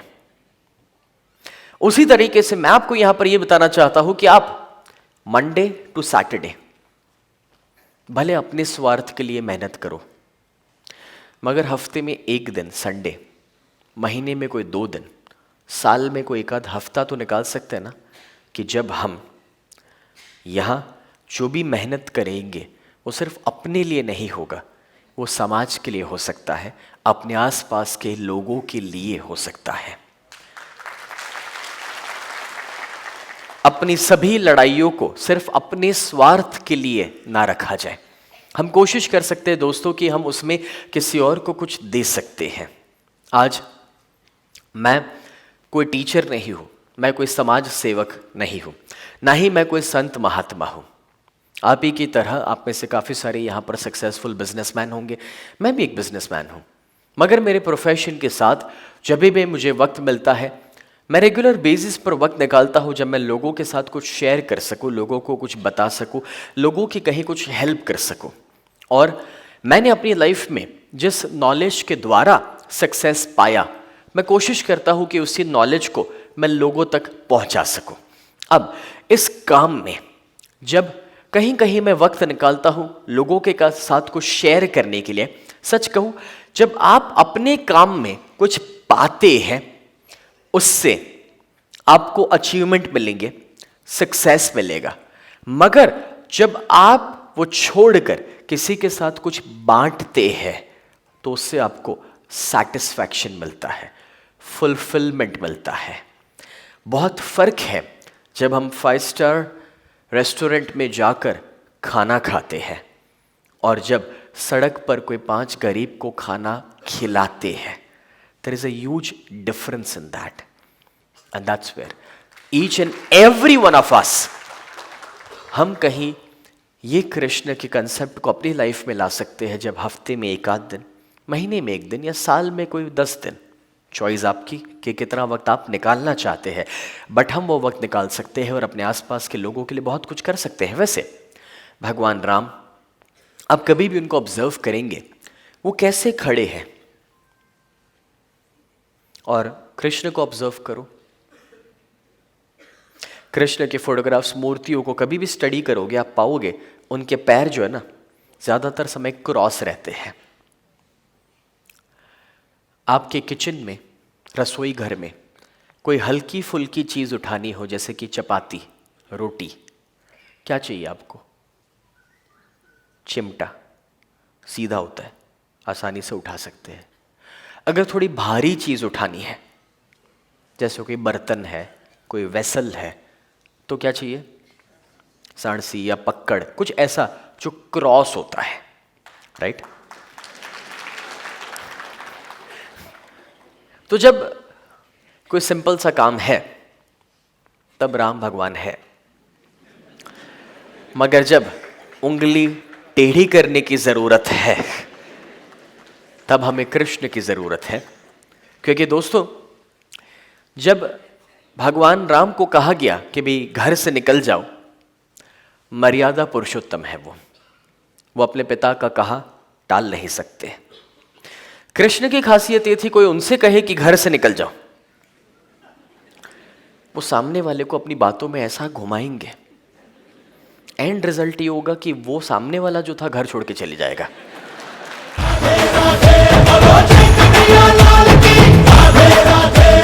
एक्चुअली फर्क ये है कि भगवान राम जब इस दुनिया में आए तब और कृष्ण जब आए उसमें बहुत फर्क था। राम के लिए कहा गया है कि वो 12 कलाओं को लेकर आए थे और कृष्ण 16 की 16 सभी कलाओं को लेकर आए थे। लेकिन उसका मतलब ये नहीं था कि कहीं कोई सुपीरियर है कोई इंफीरियर है, ऐसी कोई बात नहीं है, क्योंकि वो दोनों एक हैं। बस फर्क ये था कि राम जब आए उस जमाने में 12 कलाओं से काम हो जाता था, लेकिन जब कृष्ण आए थे तो द्वापर युग में टाइम हैड चेंज्ड, और जब वो वक्त बदल चुका था तो वो एक्स्ट्रा कलाओं की जरूरत थी। राम के पास भी ऑप्शन तो अवेलेबल था, क्योंकि वो जो 12 सॉफ्टवेयर्स को लेकर आए, दूसरे 4 तो अवेलेबल थे क्योंकि इंटरनेट उनका ही था, मगर वो सॉफ्टवेयर को इंस्टॉल करने की रिक्वायरमेंट नहीं थी क्योंकि उसकी जरूरत नहीं थी।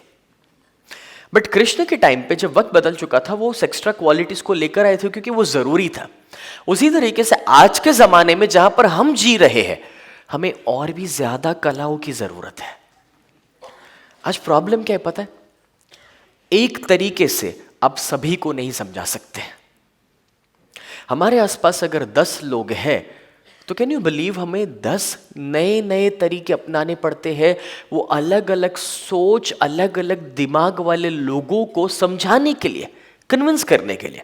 एंड दैट्स वे जब भी हमें मौका मिलता है इस टाइप की कोई भी प्रोग्राम को अटेंड करने का, कोई सेमिनार्स हो सकते हैं, कोई ट्रेनिंग्स हो सकती है, कोई अच्छी किताबें हो सकती है, तो वो सारा नॉलेज आपको पाते रहना चाहिए। वो इसलिए पाते रहना चाहिए बिकॉज ये सारी कलाएं, ये सारे स्किल्स आप अपनी लाइफ में जितना ऐड करेंगे उतना आपकी लाइफ आसान हो सकती है। And we need that because probably हम तो कृष्ण के बाद के युग में यहाँ पर आए हैं। तो आप सोच सकते हैं कि हमारे लिए तो चैलेंजेस और भी बड़े हैं। वैसे यहां मैं आपको बताना चाहूंगा कि उन्होंने हमेशा सभी को इक्वल इंपॉर्टेंस दिया।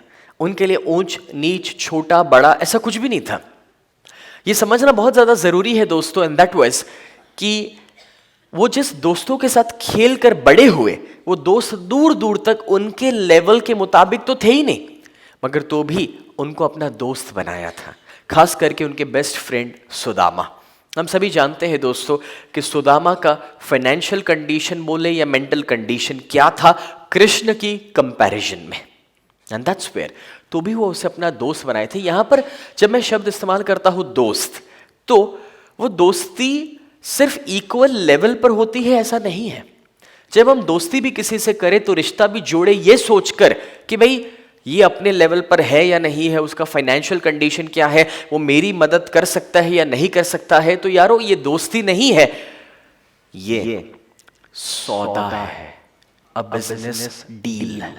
और ऐसे काफी सारे बिजनेस डील हम सक्सेसफुली करते हैं, बट बहुत कम लोग उसके पीछे के इंसान को कभी समझने की और जानने की भी कोशिश करते हैं। मेरे लिए बहुत आसान होता है ये देखना कि कितने डॉक्टर स्नेह देसाई को मिलने आते हैं और कितने स्नेह को मिलने आते हैं। दोनों में बहुत अंतर है, फर्क है। मैं कोई भी शहर में जाऊं, जहां पर भी मैं लैंड करूं, अगर लोगों को बताया जाए कि मैं कितने बजे और कहां लैंड हो रहा हूं, तो शायद बहुत सारे लोग मुझे रिसीव करने को आएंगे। बहुत सारे लोग अलग अलग किस्म की मुझे फैसिलिटीज़ देना चाहते हैं।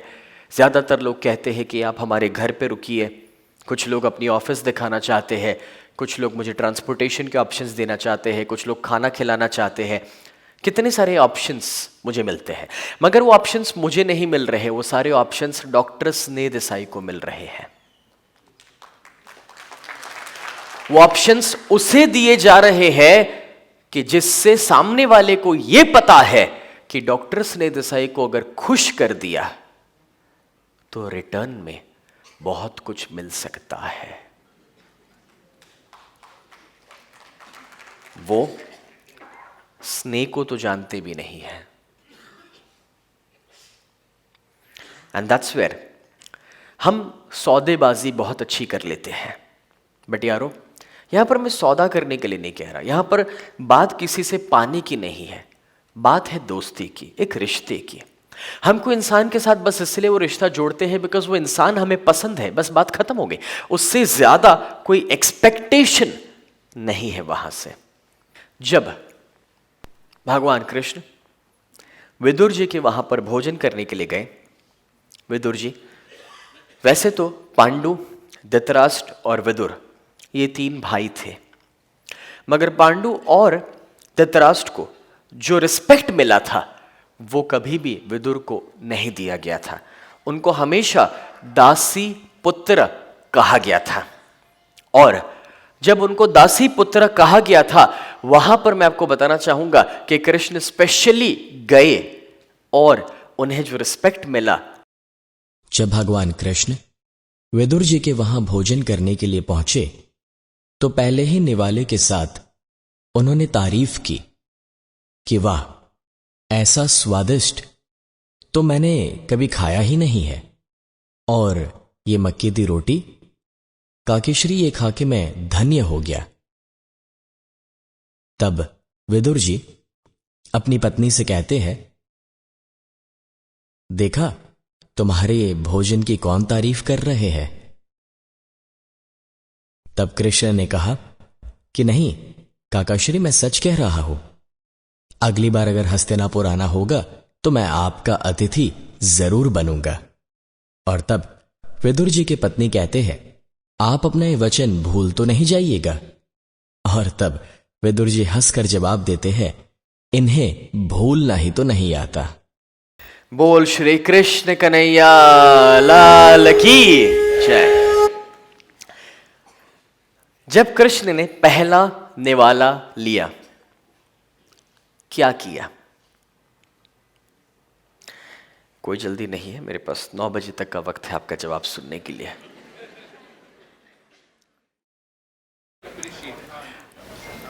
अप्रिशिएट किया, तारीफ की। जब हम पहला निवाला लेते हैं क्या करते हैं? नमक बराबर नहीं है,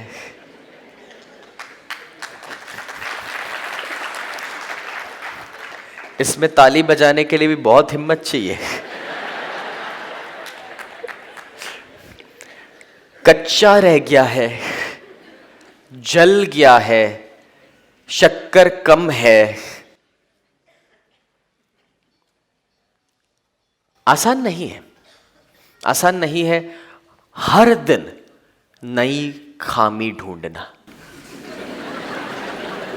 मगर हम लोग बहुत टैलेंटेड है, क्रिएटिव लोग हैं, हर दिन नई नई गलतियां खोज पाते हैं। जिन लोगों को इतनी ही तकलीफ है उनको कहना चाहूंगा, यारो किचन में जाओ और खुद बनाओ।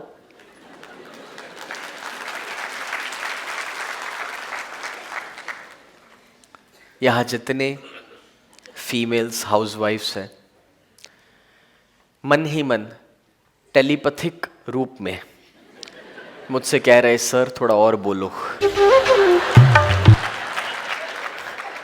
हम नहीं कह पाते हैं, आप कहो, शायद आपकी बातों से समझ जाए।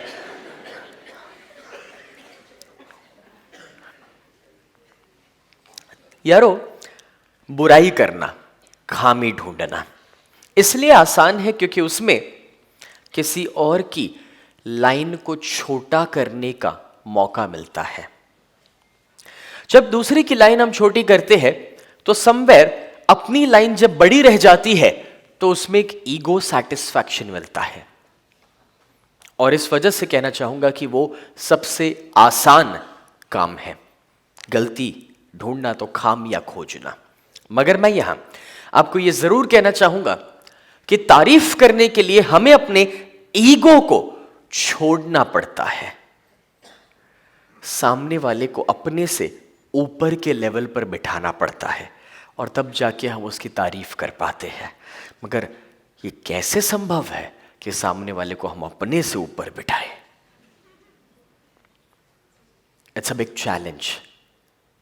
मैंने कितनी बार देखा है, लोग जब मेरे प्रोग्राम्स को एक्सपीरियंस कर चुके हैं, उन्हें पता है कि यहां से कितना फायदा मिल सकता है, तो उसे ध्यान में रखते हुए काफी बार अपने साथ किसी और को भी लेकर आते हैं कि तू एक बार चल मेरे साथ, तू एक बार सुन कर देख, तू एक बार अनुभव करके देख, तुझे भी अच्छा लगेगा, तेरी लाइफ में भी पॉजिटिव चेंज आएगा। मगर वो आदमी जो खुद के ईगो में है, उसके बाद जब वो यहां आया, क्या होता है पता है?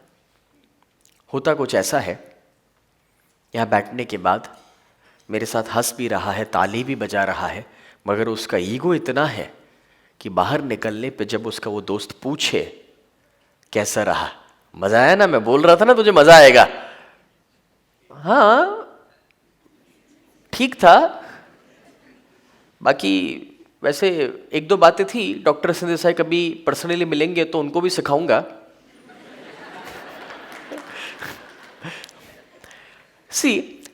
वो ईगो इतना ज्यादा है कि जहां पर सामने वाले की तारीफ करना हमसे संभव नहीं हो पाता।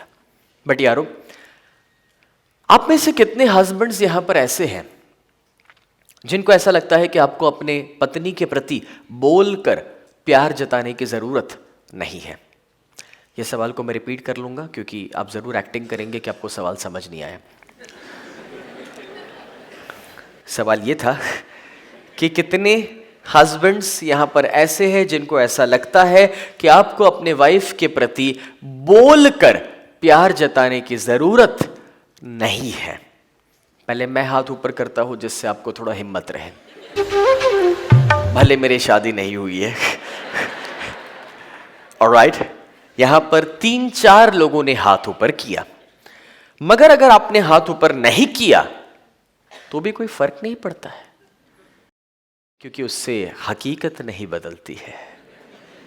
इंडिया का सर्वे यह कहता है कि 72% से भी ज्यादा हस्बैंड्स ऐसे हैं अपने देश में जिनको ऐसा लगता है कि अपने पत्नी के प्रति बोलकर प्यार जताने की कोई जरूरत नहीं है। अब मैं भी आपसे सहमत हूं, आपकी बात सही है, बोलकर प्यार जताने की क्या जरूरत है? मतलब सर कहने की क्या जरूरत है? वो जानती है, वो समझती है कि मुझसे कितना प्यार करता हूं, उसमें बोलने की क्या जरूरत है? बिल्कुल सही, आई अग्री विथ यू। लेकिन जब आपको गुस्सा आता है, जब कोई बात को लेकर आप नाराज हैं, तभी भी बोलने की क्या जरूरत है?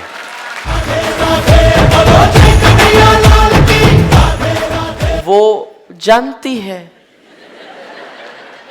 वो समझती है कि आप नाराज है, बोलने की क्या जरूरत है?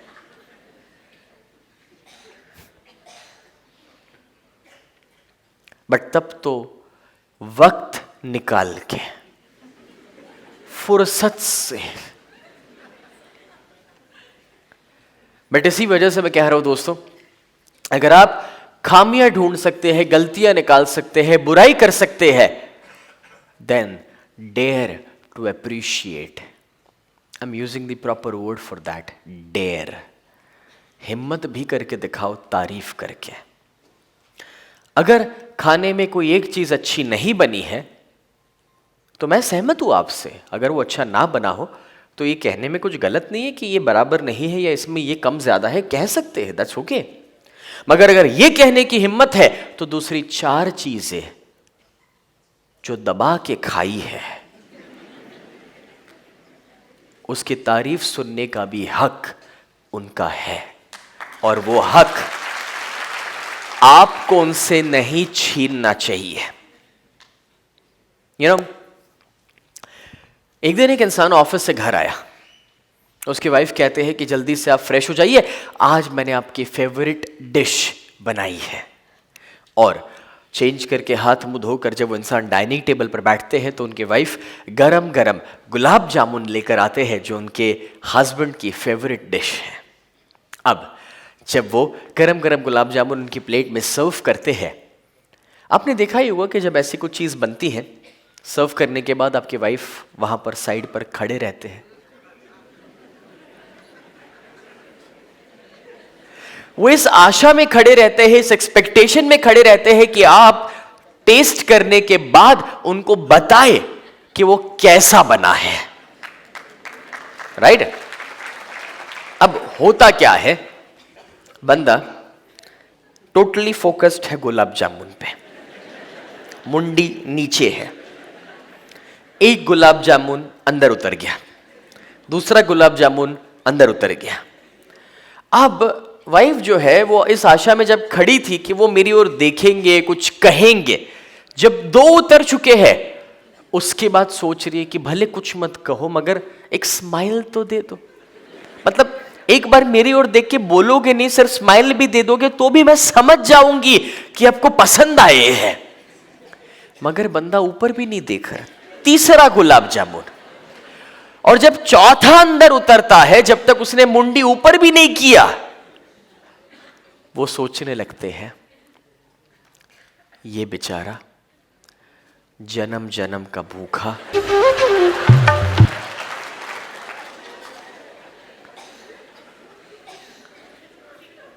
क्योंकि अब कोई और ऑप्शन नहीं है। और चलो तब तक भी कोई बात नहीं, उसमें भी वो एक बार पॉजिटिव है। क्यों पॉजिटिव है? कि भी चलो मालूम है अगर उन्होंने इतने खाए तो इसका मतलब ये है कि उनको अच्छा लगा है, उन्हें पसंद आया है, सो दैट्स फाइन, अच्छा है। मगर it is so amazing to know कि दूसरे दिन सुबह जब चाय बनी, और वो चाय जल्दी जल्दी में बनी है क्योंकि बच्चों को तैयार करना था, आपका टिफिन बनाना था, कितने सारे काम थे, और उसमें चाय में अगर थोड़ी सी शक्कर कम ज्यादा हो गई तो पड़ोसी तक पता चल जाता है कि चाय बराबर नहीं बनी है। यारो, कल जो 4 दबा गए तब क्यों पड़ोसी को नहीं बताया, तब क्यों जोर से तारीफ नहीं की? मगर चाय बराबर नहीं थी तो एक रूम से दूसरे 4 रूम तक सुनाई दे उतनी आवाज दे सकते थे। सो दैट्स वेयर मैं कह रहा था, dare to appreciate. It is a very very tough job. इंसान जो ईगो में जीता है उसके लिए अपने से ऊपर किसी को रख पाना और उसकी तारीफ कर पाना सबसे ज्यादा मुश्किल काम है।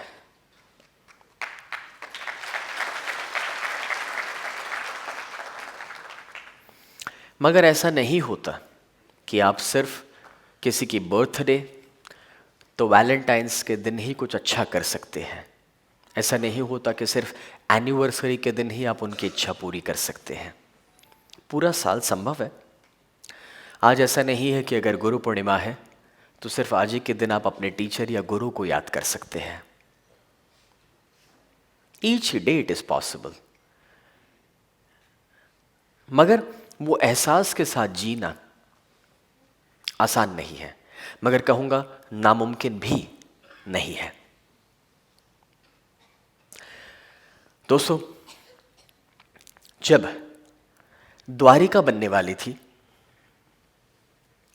काफी सारे लोगों ने टेंडर दिए, बस एक का टेंडर पास हुआ था। कौन थे वो? The architect of God, Vishwakarma ji. Vishwakarma जो थे, उनका जब टेंडर पास हुआ, उनको प्रोजेक्ट दिया गया द्वारिका का, वो सबसे पहले एक 3D मॉडल तैयार करके लेकर आए कृष्ण के सामने, कहते हुए कि देखिए, क्या इसमें आप कुछ रिकमेंडेशन देना चाहेंगे? कोई आइडिया, कोई सलाह, कोई एडवाइस, कुछ चेंजेस? कृष्ण कहते हैं, गोकुल की दिशा में कोई खिड़की या दरवाजा खुला मत रखना। एक आम इंसान जब ये बात सुने तो हैरान हो सकता है, परेशान हो सकता है कि कृष्ण ऐसा क्यों कह रहे हैं। जब विश्वकर्मा जी ने पूछा कि ऐसा क्यों, कृष्ण जवाब देते हैं कि मैं नहीं चाहता कि गोकुल की हवा भी मुझे छू कर जाए। हम सोचे कि गोकुल जहां से उन्हें इतना प्यार और अपनापन मिला, क्यों उसके बारे में वो ऐसा बोल रहे हैं। बट कृष्ण ये कहना चाहते हैं कि वो मेरा अतीत था। अतीत अच्छा हो चाहे बुरा हो, उससे कोई फर्क ही नहीं पड़ता, क्योंकि वो अतीत है, इट इज पास्ट, और उसे याद करके कोई फायदा नहीं है। हमें अपने आज में जीना है और आने वाले भविष्य की तैयारी करनी है। जिस तरीके से गाड़ी में जब बैठे हैं, आगे का जो ग्लास है उसे विंडशील्ड कहा जाता है, वो काफ़ी बड़ा होता है, मगर पीछे का ग्लास बहुत छोटा है। कुछ उसी तरीके से ज़िंदगी में हमें पीछे कम देखना है, मगर आगे ज़्यादा देखना है। अगर आपको ये सेम प्रोग्राम कभी वापस एक्सपीरियंस करना हो तो उसके डीवीडीज अवेलेबल है, आप चाहे तो वो ले सकते हैं, और ना खरीदना चाहे तो ये सेम प्रोग्राम यूट्यूब पर भी टोटली फ्री अवेलेबल है। बट लाइव प्रोग्राम्स में ऑडियो या वीडियो रिकॉर्डिंग्स हम इसलिए अलाउ नहीं करते हैं क्योंकि इंसान आज, जैसे अभी अभी बता रहा था, टेक्नोलॉजी और मोबाइल में इतना बिजी हो रहा है, जिस वजह से जो अनुभव करने का मौका है उसे वो मिस कर जाता है, वो मोबाइल में देखने की वजह से। So that's the reason, it's a small request. दोस्तों, यहां पर कृष्ण अर्जुन को समझाते हैं कि भाई द्रौपदी वस्त्रहरण को लेकर मैं या तुम चाहकर भी अब कुछ नहीं कर सकते, क्योंकि वो घटना घट चुकी है, वो हो चुका है, और जो हो चुका है उसे कोई नहीं बदल सकता। उसी तरीके से मेरी और आपकी जिंदगी में हमारा जो अतीत, हमारा जो पास्ट है, जो हो चुका है, उसे कोई नहीं बदल सकता, और इस वजह को लेकर कभी भी दुखी होना, परेशान होना, उसकी बातें करते रहना कोई मतलब नहीं है। एंड दैट्स वेयर हम सभी को यह जानना जरूरी है कि सच ये है कि हमें अपने आज में जीना है और आने वाले कल की तैयारियां करनी है। This is the most important thing, because क्योंकि अपना मैक्सिमम सोच जब पास्ट में चलते रहता है, ये हो गया, ऐसा हो गया, उसने वो कर दिया, उसने वैसा कर दिया, तो उस वजह से हम इतना ज्यादा टाइम वेस्ट कर रहे हैं और इतना ज्यादा एनर्जी वेस्ट हो रहा है ऐसी सोच में कि जिसका कोई फायदा ही नहीं है।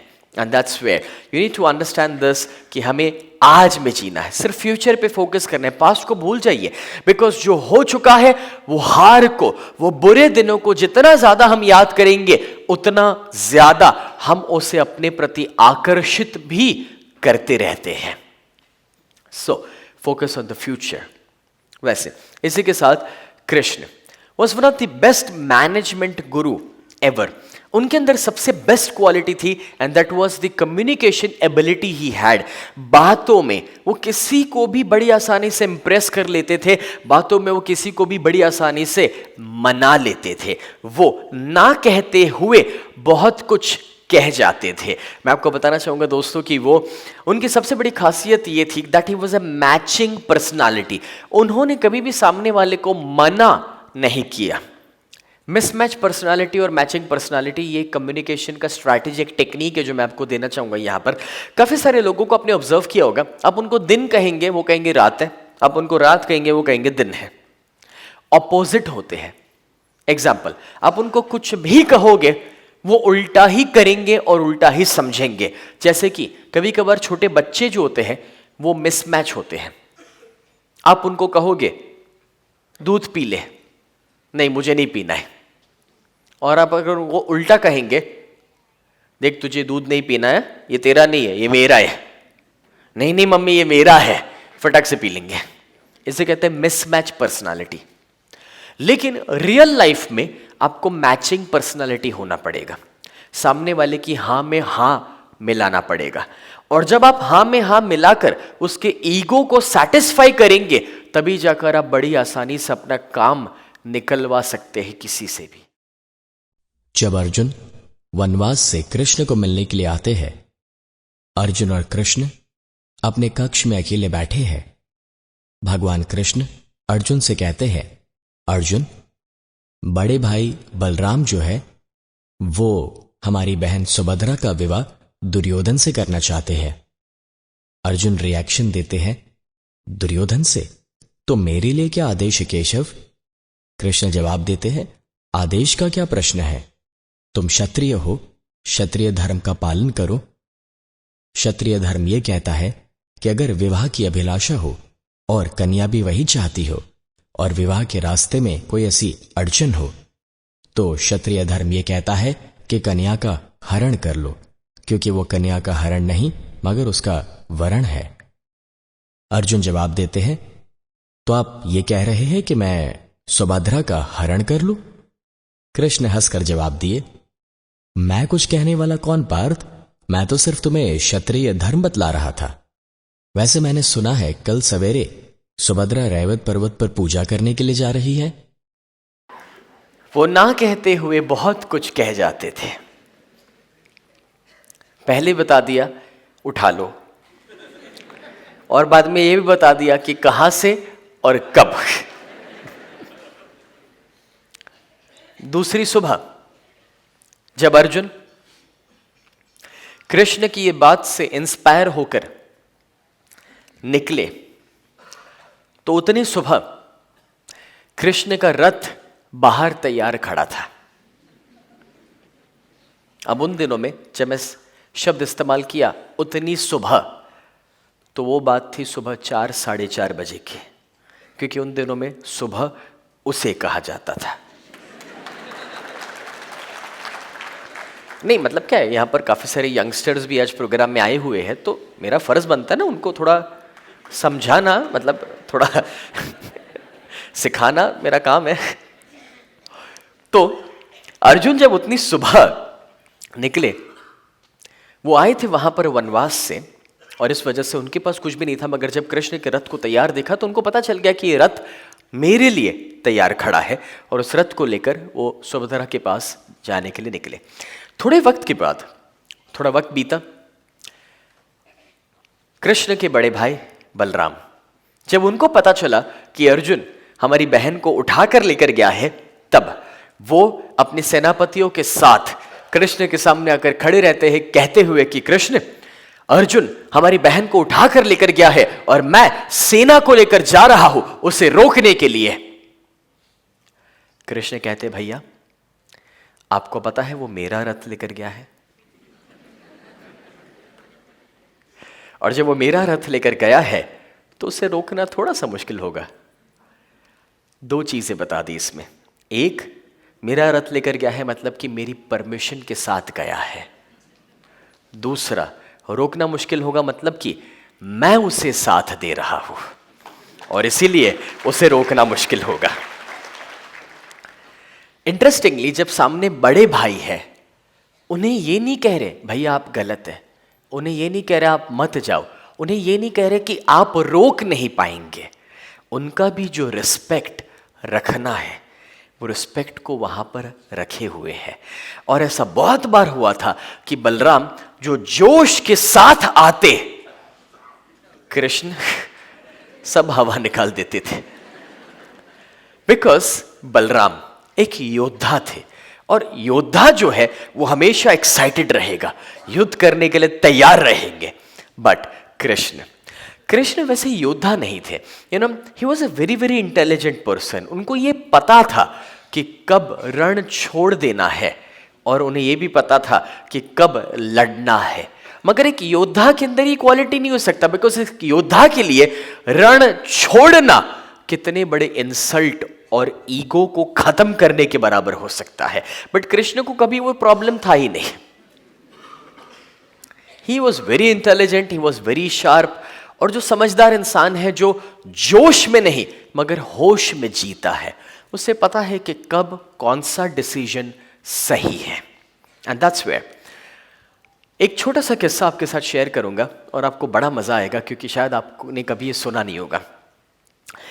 जब कुरुक्षेत्र का युद्ध करीब था, कृष्ण को पता था कि पूरी संभावना है कि बलराम दुर्योधन की बातों में आकर कौरवों का साथ देंगे, और अगर ऐसा हुआ तो प्रॉब्लम यह होगा कि वो अधर्म के साइड चले जाएंगे, और अगर वो अधर्म के साइड होंगे तो बिना वजह, जबकि वो अधर्मी नहीं है, तो भी मुझे उन्हें रास्ते से हटाना पड़ेगा। और सबसे बड़ा प्रॉब्लम तो यह हो जाएगा कि अगर बलराम सामने चले गए तो कृष्ण और बलराम ने साथ में रहते हुए काफी लड़ाइयां साथ में भी की थी। उस वजह से अगर बलराम सामने होंगे तो एक प्रॉब्लम यह होगा कि वो कृष्ण की युद्ध की नीति को जानते थे, पहचानते थे, और अगर वो सामने होंगे तो थोड़ा सा सिनारियो और मुश्किल हो जाएगा, और वो नहीं चाहते थे कि वो दुर्योधन का साथ दे। अब इस परिस्थिति को ध्यान में रखते हुए जब कृष्ण शांति दूत बनकर गए थे, दुर्योधन ने उनको बंदी बनाने की कोशिश की थी।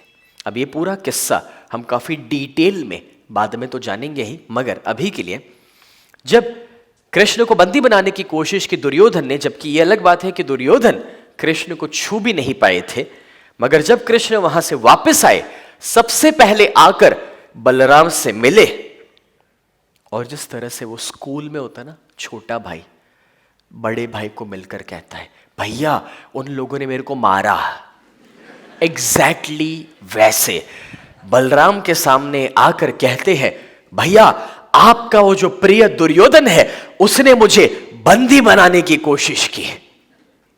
शिकायत तो ऐसे कर रहे कैसे जितना कितना ज्यादा मार खा के आए हो। अभी वो अलग बात थी कि जब दुर्योधन ने बंदी बनाने की कोशिश की तो दुर्योधन की उसके बाद क्या हालत हुई थी वो तो हम जानते हैं, बट तब बलराम को पता नहीं था। तो शिकायत तो ऐसे कर रहे हैं कि उनके साथ कितना बुरा हो गया हो, और साथ में जोड़ रहे हैं अगर आपको मेरी बातों पे यकीन ना हो तो आप पितामह से पूछ कर देखो, भारी सभा में यह हुआ था। अब जब बलराम ने यह सुना, ही वॉज शॉक्ड। दुर्योधन के प्रति उनका जो लगाव था, जो उनकी बातों में वो आ चुके थे, अचानक से जब ये सुना, he was shocked. And that's where वो कहते हैं कि अगर दुर्योधन ने तुम्हारे साथ ये किया है तो अब मैं दुर्योधन का साथ कभी नहीं दूंगा। अब अगर युद्ध होगा तो मैं ना कौरवों का साथ दूंगा ना पांडवों का। अगर युद्ध हुआ तो मैं हिमालय चले जाऊंगा। कृष्ण कहते हैं आप बड़े हैं, आप जो ठीक समझे।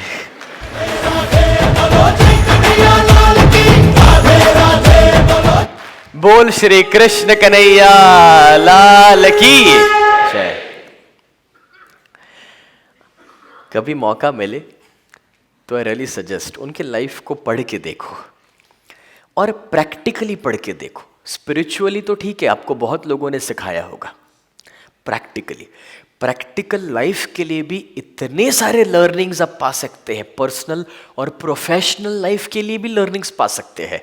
He was the best management Guru ever, और उसका प्रैक्टिकल प्रूफ ये है, हम घर पे एक नहीं संभाल पाते हैं, वो 16,000 से ज्यादा संभालते थे। तो गुरु है भाई। वैसे 16,000 रानियों के पीछे भी एक वजह थी, एक लॉजिक जुड़ा हुआ है। मैं आपको कल परसों में उसके पीछे का भी एक बहुत सुंदर साइंस बताऊंगा, मगर अभी के लिए दोस्तों, कृष्ण की जिंदगी में दुखों की कभी कोई कमी नहीं थी। जिस तरह से हम इंसान अपनी जिंदगी के दुख गिनते रहते हैं, मैं आपको बताना चाहूंगा कि भगवान की जिंदगी में भी दुख की कमी नहीं थी। जैसे एक बात मैं आपको बता चुका था कि उनका जन्म कितना बुरा हुआ हम जानते हैं। उनको उनकी माँ से अलग कर दिया गया। एक बच्चे को बाहर के मौसम से बचाना ज़रूरी होता है, जबकि कृष्ण ने जन्म के साथ तूफान और बारिश का सामना किया था। उनको जिनके साथ बड़ा किया गया, जिनको वो सच्चे माँ बाप मानते थे, वो सच्चे माँ बाप नहीं थे। जिन दोस्तों के बीच वो बड़े हुए, वो दोस्त दूर दूर तक उनके लेवल के मुताबिक नहीं थे। जब अभी तो चलना नहीं सीखे थे, तब तो बड़े बड़े राक्षस उनका वध करने के लिए आते थे, जिनका सामना करना पड़ा। जब सपने देखने की उम्र थी, तब मामा कंस का वध करना पड़ा। उतना ही नहीं, मैं आपको बताना चाहूंगा दोस्तों कि आप देखिए, कृष्ण जिससे सच्चा प्यार किए, राधा, वो तो जिंदगी में कभी मिले ही नहीं।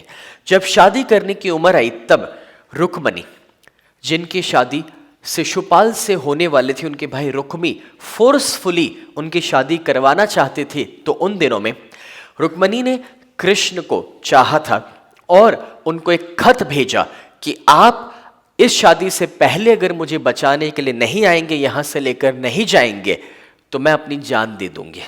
और कृष्ण ने उससे पहले रुक्मणी को कभी देखा नहीं था, मिले नहीं थे, ना कोई प्रोफाइल पिक्चर अवेलेबल था, ना कभी कोई चैट किया था, कुछ भी नहीं। और सिर्फ वो जान बचाने के लिए वहां पर पहुंचे, जबकि रुक्मणी जानती थी कि कृष्ण उनको कभी वो प्यार नहीं दे पाएंगे क्योंकि वो अपना दिल गोकुल में छोड़कर आए हैं। मगर तो भी रुक्मणी के अंदर जो उनके प्रति की चाहत थी, वो पूरी जिंदगी शादी के बाद उनकी दासी के रूप में उनकी सेवा करने के लिए बिताने के लिए तैयार थे। एंड दैट्स वेयर मैं आपको यहाँ पर ये समझाना चाह रहा हूँ, एंड दैट इज कि अब देखिए दोस्तों कि वो जो चाहत का डेफिनेशन है वहाँ कुछ अलग है। वैसे कृष्ण और राधा के बीच का जो प्यार था उसे पराक्रिया कहा गया है। पराक्रिया, मैं वापस आने वाले कुछ दिनों के दौरान इसे डिटेल में समझाऊंगा। एक ऐसा प्यार जिसमें साथ रहने की ज़रूरत नहीं होती, एक ऐसा प्यार जिसमें करीब आने की ज़रूरत नहीं होती, एक ऐसा प्यार जिसमें बात करने की ज़रूरत नहीं होती। ये अलग बात है, आज के ज़माने में ऐसा कोई शब्द एग्जिस्टेंस में ना हो, क्योंकि आज के प्यार का डेफिनेशन थोड़ा सा अलग है।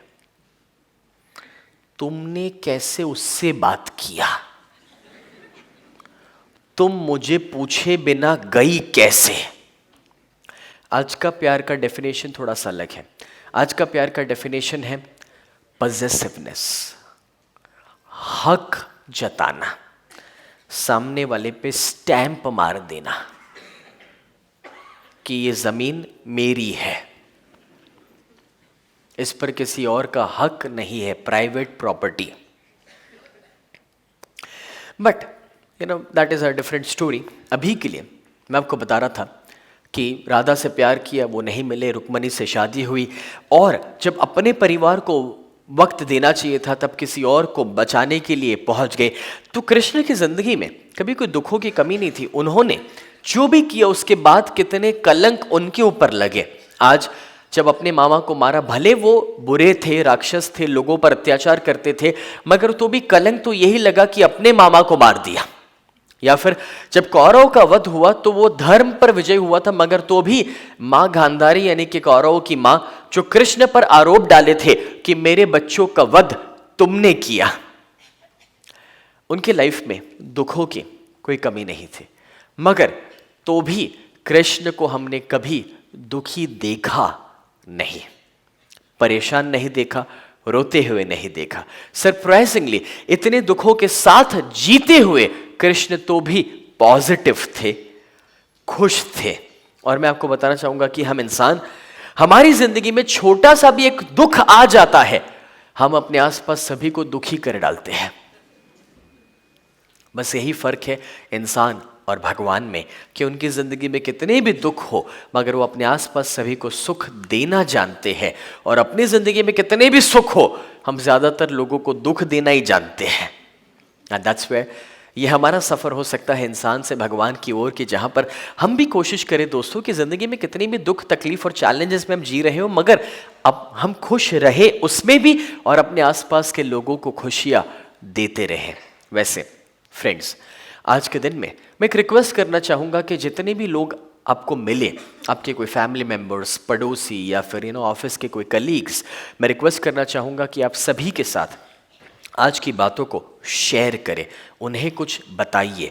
बिकॉज जब आप शेयर करेंगे तो उससे दो फायदे मिलते हैं। पहला फायदा आपका रिवीजन होगा, दूसरा फायदा जब आप शेयर करेंगे तो जिनके साथ आपने शेयर किया है आप उन्हें भी कुछ अच्छा सिखा पाएंगे, भले वो इस प्रोग्राम में ना आए हो बट वो भी कुछ सीख पाएंगे।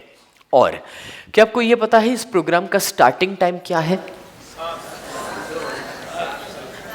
अच्छा, नहीं मुझे पता नहीं था। नहीं, मैं इसलिए कंफ्यूज हो गया कि जब 7 बजे का टाइम मुझे मालूम था और जब मैंने 7 बजे प्रोग्राम शुरू किया, कुछ लोग 7:10 पे आए, कुछ लोग 7:20 पे आए, कुछ लोग 7:30 को आए। तो मैं सोच में पड़ गया कि मेरे अंदर तो कोई गलत फहमी नहीं थी ना, इसलिए मैं सोचा मैं आपसे कंफर्म कर लेता हूं कि प्रोग्राम का टाइम क्या है। इस प्रोग्राम का रूल बहुत सिंपल है। अगर 7 बजे का प्रोग्राम है तो हम शार्प डॉट 7 बजे प्रोग्राम शुरू करते हैं। और इस वजह से आपसे रिक्वेस्ट होगी कि कल थोड़ा सा बिफोर टाइम आइए तो आपको बैठने को भी अच्छा जगह मिले। और प्रोग्राम का एंडिंग टाइम क्या है? पक्का? आपकी घड़ी में कितना टाइम बाकी है? है ना, थोड़ा सा टाइम बाकी है। नहीं, क्योंकि मैं वापस कंफ्यूज हो गया। मैं वापस कंफ्यूज इसलिए हो गया क्योंकि मैं सोच रहा हूं कि अभी मेरी घड़ी में 9 बजे नहीं है, तो अचानक से लोग बीच में से खड़े होकर बाहर क्यों जाने लगे। तो मैं सोचा गलती से मेरा घड़ी रुक ना गया हो तो कंफर्म कर लेना बेहतर है ना। इस प्रोग्राम का एंडिंग टाइम है 9। और अगर आपको लगता है कि आप 9 बजे तक बैठ नहीं सकते हैं तो बेहतर होगा आप मत आइए। एक इंसान की वजह से दूसरे 100 लोगों को मैं डिस्टर्ब नहीं कर सकता। जब एक खड़ा होता है दूसरे 100 का ध्यान उसके प्रति आकर्षित होता है। 7 से 9 का टाइम है। 9 से आधा सेकंड में ज्यादा ले लूं तो आपका पूरा हक है, आप खड़े हो सकते हैं। भले मैं बोल रहा हूं, कोई बात नहीं, बट 9 बजे तक, यस यू नो कि ये 9 बजे तक का टाइम है। ऑलराइट, सो कोशिश कीजिए कि आप तो ही आए कि आप 9 बजे तक बैठ सकते हैं। ये सारे प्रॉब्लम्स आपके नहीं हैं, ये सारे प्रॉब्लम्स हमारे हैं। और वो इसलिए है क्योंकि हम प्रोग्राम फ्री रखते हैं।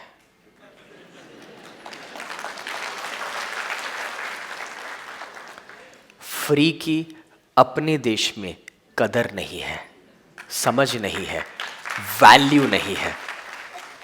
आप सभी जो बिफोर टाइम आए हैं और जो बैठे हैं, I appreciate that quality, but सब नहीं समझ पाते हैं। इट इज़ नॉट समथिंग जो मैं आपको कह रहा हूँ, मगर मैं जिन्हें कह रहा हूँ वो समझ पा रहे हैं। राइट, और इस वजह से ये 2 घंटे का प्रोग्राम है यारो। अगर मैं इसका टिकट रखूँगा ना, अगर आज के प्रोग्राम का 500 या 1000 टिकट रखा होता तो हम बीच में से खड़े होकर ना जाते, लास्ट मिनट तक सुनते। क्यों? क्योंकि वसूल करना है। सो मैं ये कहना चाहता हूँ कि भले प्रोग्राम फ्री है, पेड है, जो भी है, बट समझने की कोशिश कीजिए कि प्रोग्राम जब तक खत्म ना हो तब तक साथ देना जरूरी है। कोई ज़्यादा फर्क नहीं पड़ेगा, 2 मिनट ही आगे पीछे होती है, उससे ज़्यादा फर्क नहीं पड़ेगा। राइट, सो आपसे छोटी सी रिक्वेस्ट थी कि आप कल टाइम टू टाइम आइए और 2 घंटे यहाँ पर पूरा सुने। एंड एक और बात यहाँ पर यह है दोस्तों कि आप जब कल आए तो चाहे तो अपने साथ किसी और को लेकर आ सकते हैं, बिकॉज अब ये प्रोग्राम आज का आपने एक्सपीरियंस किया तो आपको ये तो पता चल गया है कि ये कृष्ण कथा, मतलब कथा जैसा कुछ भी नहीं है। सो दैट्स वेयर मैं चाहूँगा कि आप अपने आसपास किसी को भी साथ में भी लेकर आ सकते हैं कि जो आपको लगता है कि इस प्रोग्राम से कुछ फ़ायदा पा सकते हैं। इवन 11 साल के ऊपर आपके बच्चे भी हैं और अगर फ्री टाइम उनके पास अवेलेबल हो तो आप उन्हें लेकर आ सकते हैं, क्योंकि बच्चों को जितनी कम उम्र पे आप ये चीज़ें सिखाएंगे और समझाएंगे उतना उनका जो कैरेक्टर, उनका जो स्वभाव बन रहा है उसमें ये चीज़ें जल्दी से उतर पाएगी। क्योंकि मैं खुद बहुत कम उम्र से ये चीज़ें सीखना शुरू किया था तो उसका महत्व मैं जानता हूँ कि उसका क्या बेनिफिट मिल सकता है। और जिनको कल सुबह आप लेकर आना चाहते हैं, अगर आपको ऐसा लगे कि वो उठने वालों में से नहीं है तो उसको शाम के सेमिनार में लेकर आओ, 2 घंटे यहाँ बिठाओ मेरे सामने। अगर वो शाम को 2 घंटे बैठेंगे मेरे सामने तो कल सुबह मैं उनको उठा दूंगा। क्योंकि प्रॉब्लम उठने का नहीं है, प्रॉब्लम इसका महत्व समझने का है। और एक बार इसका महत्व समझ आ गया फिर उठने का प्रॉब्लम नहीं है। Alright, thank you, bye bye, have wonderful day ahead. Krishna की जय।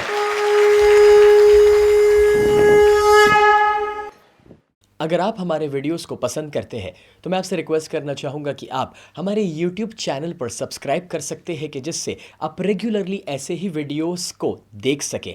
एंड उसी के साथ आप चाहे तो हमारे फेसबुक पेज के साथ कनेक्टेड रह सकते हैं विच इज़ facebook.com/Sneworld के जिससे वहाँ पर काफ़ी सारे नए आर्टिकल्स सेइंग्स तो काफ़ी सारे डिफरेंट शेयरिंग्स हैं। मैं ज़रूर चाहूँगा कि आप कमेंट करें कि ये वीडियोस आपको कैसे लगते हैं, दूसरों के साथ भी शेयर करें जस्ट बिकॉज कि जब आप किसी और के साथ ये नॉलेज शेयर करेंगे तो उनकी लाइफ में भी वही पॉजिटिव चेंज मैं और आप मिलकर ला सकते हैं।